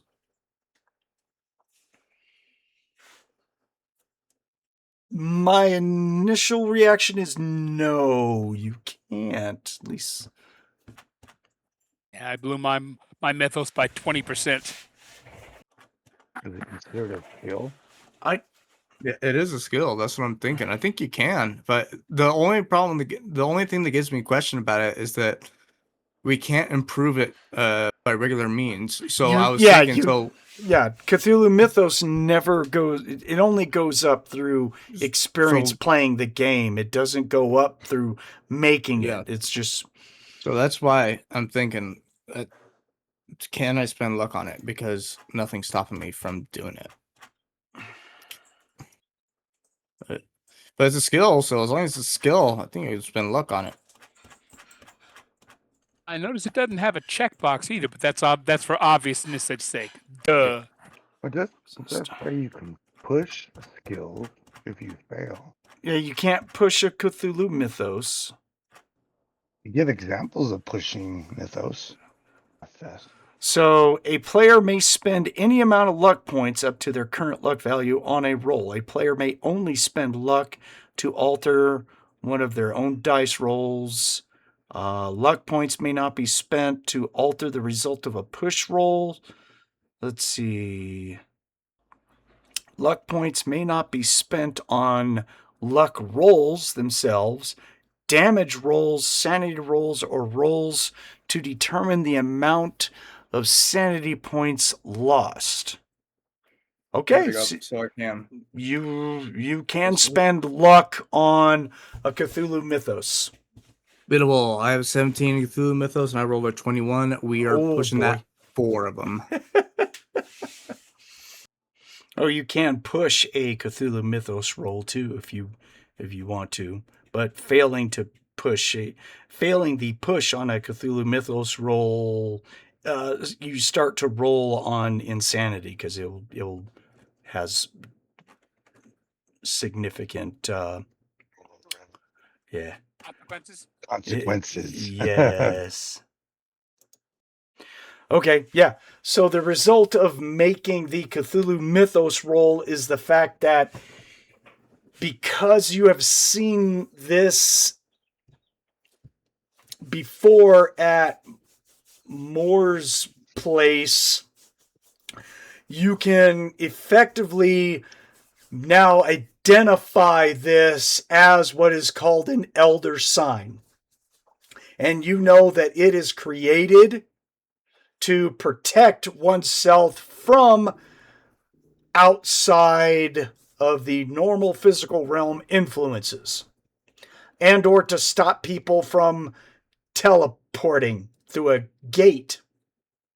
You know all this. It just comes just like you're like, holy shit, you know how to do this. So you are a fucking wizard. I'm not a wizard. No, you are. No. I'm gonna tell You're a wizard, Harry. No, I'm gonna tell you something. As Carol takes another bite of her sandwich. Y'all fuckers crazy. Yeah. Yeah, Rick's gonna look at Carol and go like, "What the fuck are these two on about?" He's a wizard, guys. So he did. So this thing is called the Elder Sign, right? And it protects a place for like people teleporting in or like teleporting out, or like people from other dimensions going in and like fucking shit up. You know what I'm saying? Ooh. This is crazy. This is crazy, bro. You're a wizard. I'm not a wizard. I just know this sign. I mean, it was she taught it to me in my dream. Who? Oh, this is good. We can use this. Okay, we're gonna go to Alexandria, right? I have a feeling this emerald statue. We Oh need to my take it back gosh. with us, right? And we're gonna take it back, and then you know that elder sign you did. Maybe we put it in there, and I don't know. Maybe something happens. Well, we got to get over there first. I mean, Well, let's get over there. What are we doing? come on, Rick. When do we go? Carol, come on, load up all the guns. I don't think they'll let us take them on a plane, man. Oh, you're kind of right. Oh, we're taking a steamship.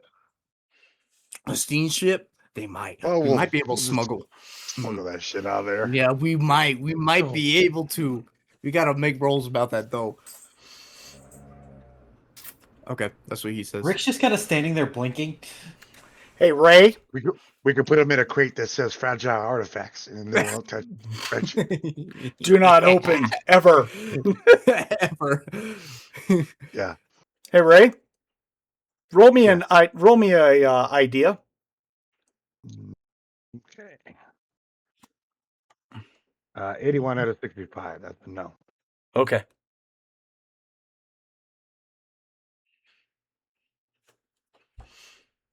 Sorry. Okay, my friends have gone off their gourd. We really have it, Rick. I just don't know how you don't see this, man. It's right there, Rick. Like you just need to open your mind. Like But look at it's this. all Look there. at this picture. Look at this ruin. Look. That's Oh, proof. it's- It's proof. And you gotta take me to this place where you did this magic. Well, when we get out there, I'll point it out. I'll point it out to you Yeah. guys. Yeah. Rick, See? did you know he could do this? Artists were crazy. No, but did you know? I mean, come on, it's a Rick. You gotta shape. have. You It's gotta a have shape. something I for don't. It doesn't make any sense to me. Like you read the books, you must have seen the signs, Rick. You're a scholar. You should have known this. I mean, we This book we has got numbers in it. Numbers make more sense than doodles. teleported to the Isles Yeah, for yeah. Christ's sakes. Think I about mean, it. middle of the ocean. How do you Haven't- explain that? I haven't figured that one out.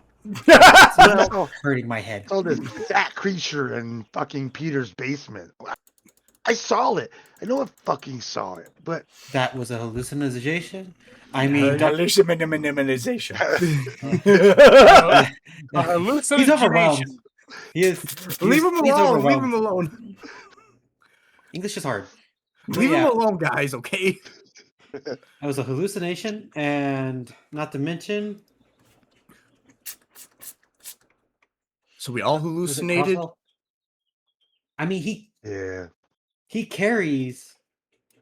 He's gonna like pull up his notes on the root, and it's like he carries this devil's foot root, which is used by witch doctors to cause psychedelic. So there you hallucinations go. appear. There you go. The witch doctors. Those people know how to do magic, probably. Yeah, the See, voodoo. you're holding stuff in the palm of your hand. You are part of history. We need to do this. The Greeks used drugs to talk to their so-called gods. What are you on Now, about? I don't know about the Greeks, okay, but I know about this, okay. This, your brother is a magician. No. So I'm gonna pull a rabbit out of a hat? He fucking No, might. He might. It's not that kind of magic. It's creating this ruin that I can put myself in. It'll protect us. It'll protect us, brother. I swear. Okay. Sure, yeah. Just sit down, Rick, and think about it. Just trust us. Just remember, Right. Ray, creating this thing took a lot out of you permanently. It's not like you can do this all the time, okay? So No. you Right. you sacrifice part of yourself for it. You're like, I'm It just saying. drains me. That's PPE you're not getting back. Forget it. And I can't suck off someone. So, Sorry. Speak for yourself. All right, here we go again. Lou's got to pop up in every single game somewhere. I swear. hey, I There was was a waiting for the reason- bags. I was there waiting for the is- bags when you were listen, murdering that Get it kid. back. I was thinking about it. I was like, no, we can't do this. We can't. The bags are a Lou thing. We can't do this. No, not with this character. Chopped them up. You did your surgical thing and put them on. Yeah. I I mean, don't know. The dice play it, okay? They just happen to happen to me all the time. they do. But anyway, no, we gotta go out on this fucking ship, dude. We gotta go there. We gotta find this thing. You gotta find. Have you, Rick? Have you learned anything else about the Emerald Statuette? Like, and if you haven't, we gotta find out. That's what this expedition's Well, I mean, for. We've come across documents of Howard and Geraldine and Jonathan coming across nomadic people by the Dead Sea looking for this emerald statue. So, I mean, it's a good place. It's a really good place for us to go. I mean, if they're looking for it, there must be a good fucking reason. Like, but just think, if we actually find it, our knowledge will be expanded. We could be gods. I don't know So about I'll God, take but the answer to his question is a yes. Yeah, my vote. Mm, I'm going. Yeah. And Carol, if we all go and you don't, who's gonna push your wheelchair? So you gotta come too. Gee, I'm so glad you reminded me about that. Thank you so much. I'm just using logical here, Carol. All right. And it wouldn't be the Gives him the same one eyebrow without up like you. you logical? Okay. It wouldn't be the same without you, Carol. You have to go too. Just think of all the knowledge and the fun memories. I mean, I'll at least make an argument that it's just like this is an opportunity for more items to put in your shop and your personal collection. Yeah. So Well, I imagine. Yeah, Considering I the mean, fact that I just lost a few because of the fight, that's a viable argument. See, it is Egypt. I mean, Jerusalem. you could be a all those good millionaire. places. You can find a fucking mummy. Imagine having a mummy in your shop, Carol. That would goes be to the so Museum of cool. Antiquities. I'm not going to have something like that around. What Now, do you mean? You No, I don't. You're No? you're thinking of the wrong deity. I'm No, thinking a Now, mummy. you're thinking of the wrong deity. That goes to the museum. You want to talk cat statuettes? Now you're speaking my language. Uh-oh. I mean, you can Don't buy go there. a fake one. Don't go there. We're all in trouble. Okay. Some of the Egyptians worship cats as gods. Some of those things in my shop, I could retire off the proceeds of selling a couple of those. You're retired anyway. You're in a fucking wheelchair. Do you want me to go on? You want me to shoot you and then go My on? cousin. That's my cousin there, man. I can shoot you and then go. Just so you know. I know you can, but that's neither here nor there. I apologize. You know, at this point, Carol, I'll let you shoot him. Shit.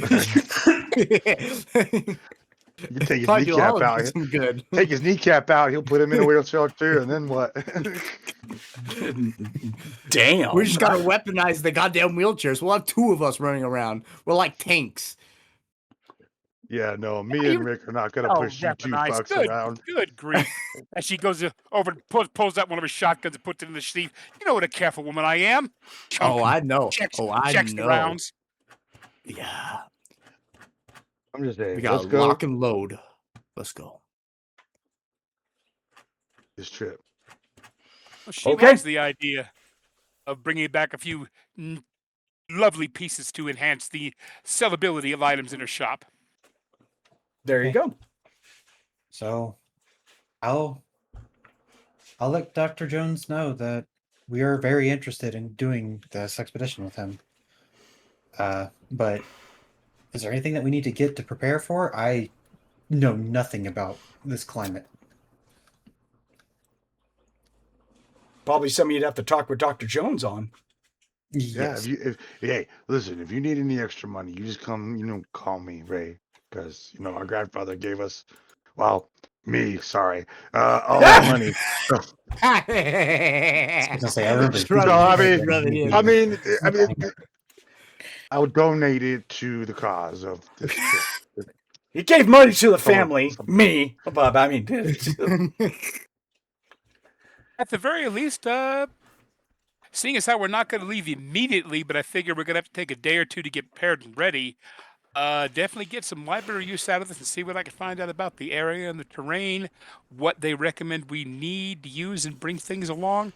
And if I can, contact the people from the ship and see what would they either recommend or allow us to bring. Yes. Allow us. I think if they don't, we'll figure out a fucking way. So. We'll sink that bridge when we come to it. Yes, agreed. right.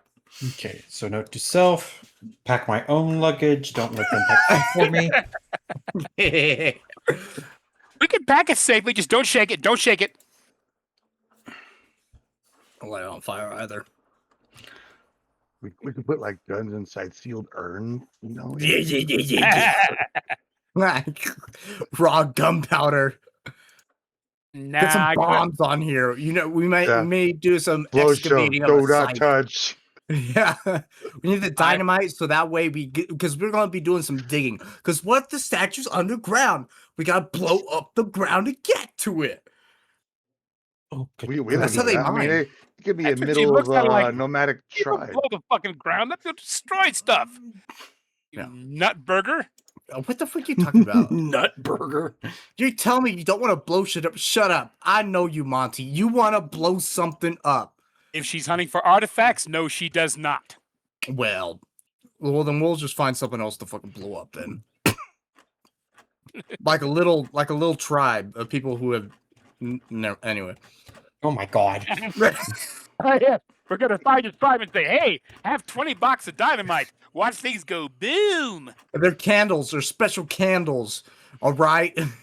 Don't put them on your cake. Don't put them on your cake. No. Yeah. Yeah. Yeah. Fireworks. Big boomer. Okay then. So we're gonna get a hold of Dr. Jones and get ready to accept his offer and go on this trip. Yeah. Yes. Yeah. All right. We'll hit that up next time, guys, because I mean we're not going to have time right now to go through that. It's time, so this is a good place to stop that right here. So make sure everyone that you have ticked off everything that you rolled during this session. So and have all your notes and everything, because now that we've turned people into mages apparently. Yeah. Yes. And a mage disciple / ex-murdering lunatic. So, you know. No, that's not true. All for the benefit of science. So, and then one confused math nerd. So, Confused, I wouldn't call it confused. Fuzzled, bothered, and disillusioned, yes. right. So, Starting to wonder if someone slipped something into Ray's candy supply. better hope he can't find that tea before we have to go on this trip. So, Oh god. You never know what they might decide to cut that with. yeah. Kool-Aid powder? Oh, no. Good stuff. stuff. Good Now we're stuff. talking. That's all he needs. That's awesome. All right, so next time, gentlemen, appreciate it. Everyone for showing up. Thank you very much for coming to game. If you're watching us, we always appreciate your insights, thoughts. Leave us a like, whatever you want to do. We just do this for the hell of it. So put them up there. So we appreciate you taking the time to listen to us. That's it. So we are Psycho Squad Gaming Club. We'll be back at a later time, and we'll see what's going to happen next time. So keep altering reality on a regular basis. Grab some dice, grab some friends, and Just do what we do. Throw them around and yell at each other or whatnot. Or let the dice dictate how nuts you go. These two, specifically. So... Maybe lay off the nose candy. No, that was the only thing keeping him awake. So... He's got to get more time at the gym. So... All right, so this is us. We're signing out. So I appreciate everyone for listening to us. And until next time, have a good one. We'll see everyone later.